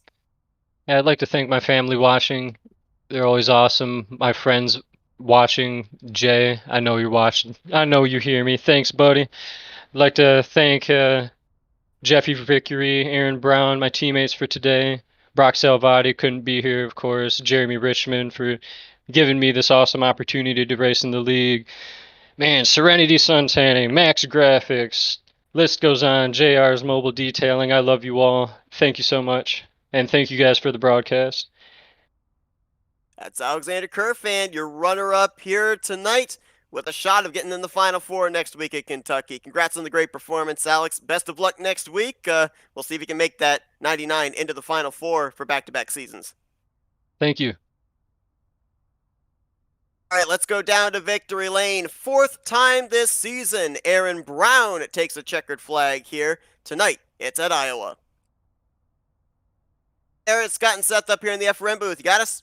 Yes, I do.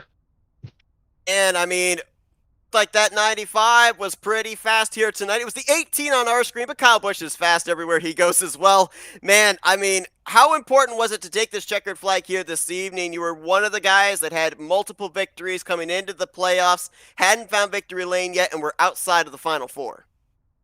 It was definitely a challenge. I knew last week was not good.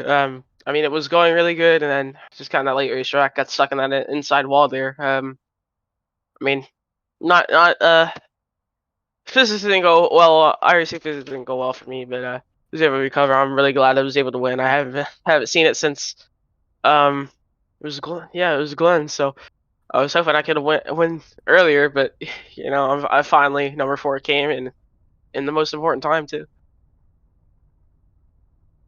We've got you now inside the bubble going into, the final first stage of the playoff races now at Kentucky. It's a tricky track. It's going to flow on from a lot of the same sentiments that we got from Texas. And look, there's some big opportunities here. Do you want to advance yourself within the playoff standings, or is your next results just go out there, turn laps, and just leave it as it is? You just want to qualify. That's the only focus.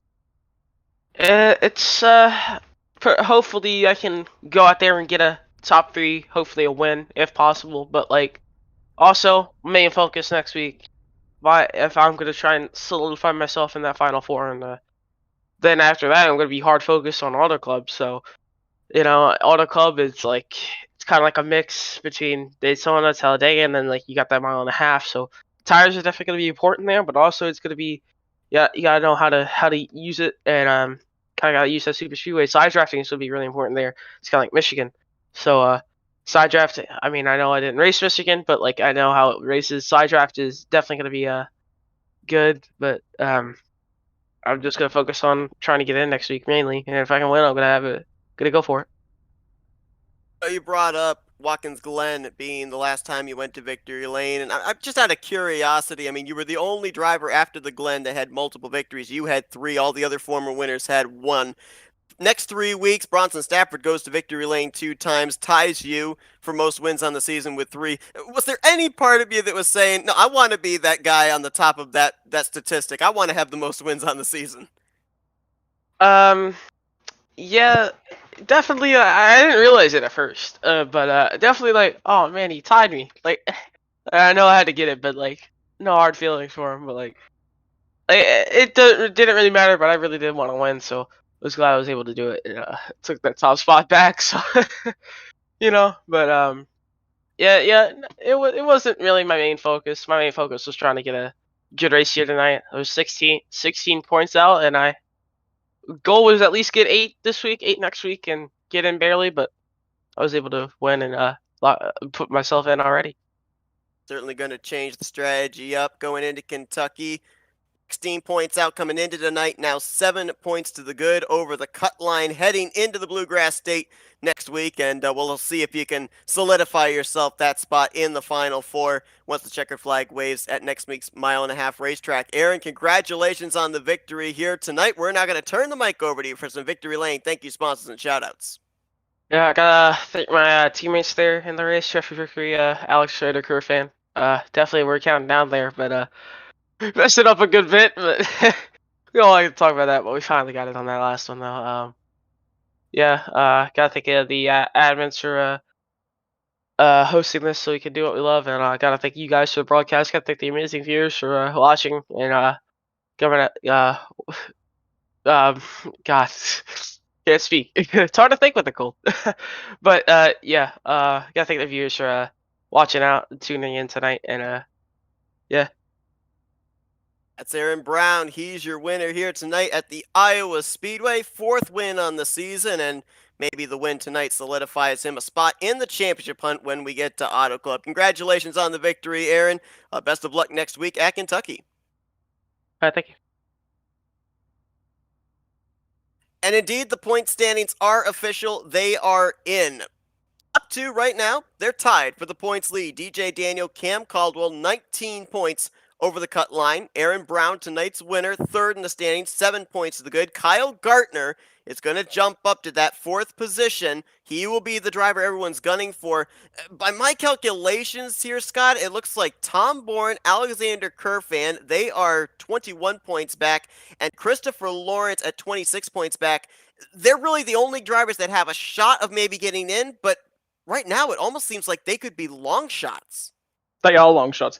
You say 20, it's 11. 11 and 16 is the margin. Because remember, they're really going to catch Kyle Gartner. He's at 19 points back off of the leader, so it's 11 from Bourne and Kerfan all the way up to Gartner. It's doable. It is definitely doable. I mean, if you think about it, let's take a look at Chris Lawrence. I mean, he is effectively our example case of who's possible for getting in. He was 7 points behind DJ Daniels at the start of this race. 7 points. And all he did 4th and 5th in the first 2 races of the playoffs. Now, 1 bad result. He's a mile back there. Having said that, Aaron Brown, 1st, 2nd, and 23rd are his 3 playoff results. So anything is still possible heading into next week. And Kyle Gartner, 7th, 15th, 4th. He's still in at this stage. What a run. Now, it's interesting, too, because obviously different drivers are going to have different strategies heading next week. A lot of drivers going to be looking at the must-win scenario. Other drivers going to be trying to just keep themselves up there in that Final Four. We heard Aaron Brown say that's his first goal, but if he's got a car fast enough, he'd love to be able to go up there and get another victory. I'm looking at guys like DJ Daniel and Cam Caldwell. I mean, how important is the stress for some of these guys on momentum leaving Kentucky and going into Auto Club? I don't think it's necessarily going to be about momentum. We've seen the story of the playoffs not necessarily be about momentum. The guys that do have momentum, I think they're just, which is right now Cam Caldwell, DJ Daniels, Aaron Brown. I think these 3 certainly have a fair bit of momentum behind them. Their focuses and their momentum is carrying on towards Auto Club. They're not even thinking about the current races. They're not really focused on all of that, and that's what is going to be the momentum behind them. That's going to be the strong suit. Nobody else within the field actually has that momentum. Kerfan with a 2nd place finish tonight, he's had results of 18th, 11th, and 2nd. That's not good enough. I just cannot see him. Remember what I said? I think he's had pace. I don't think he's had championship winning pace, and for me, I don't think it makes sense for him to slide into that 4. Heading into next week, looks like it's going to be about 5 drivers battling for the final 2 spots in the playoffs. And We saw last season a driver was able to make their way into the Final Four in that final race just before the season finale. That was Kyle Gartner. He'll be the one trying to keep everyone at bay when we get to Kentucky next week, but that should be a good one. Iowa has certainly played its part into the championship picture. Now it hands the baton over to Kentucky to determine who those championship four are going to be, and we'll be bringing you coverage of that next Friday night with the green flag scheduled to fly at 9 p.m. Eastern Standard Time. Scott, a wild one here tonight at Iowa. We expected it going in. Not a whole lot of surprises with it being a short track. Appreciate you joining me in the booth.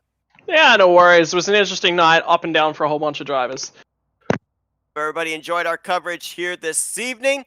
Join us tomorrow night as we're going to be continuing on the FTF Grand National Series presented by Bar Visuals. They go green in their playoff race at Kansas, one step closer to determining their champion. But for Scott Rankin, I'm Seth Cole. Enjoy the rest of your Friday evening, folks, as you've been watching another broadcast courtesy of the Flatout Racing Network. This broadcast is the copyrighted work of Flatout Racing Network and may not be rebroadcast, retranslated, or used in any form without the express written consent of Flatout Racing Network and iRacing.com Motorsports Simulations. Flatout Racing Network would like to thank you for your support, and we hope you enjoyed tonight's broadcast.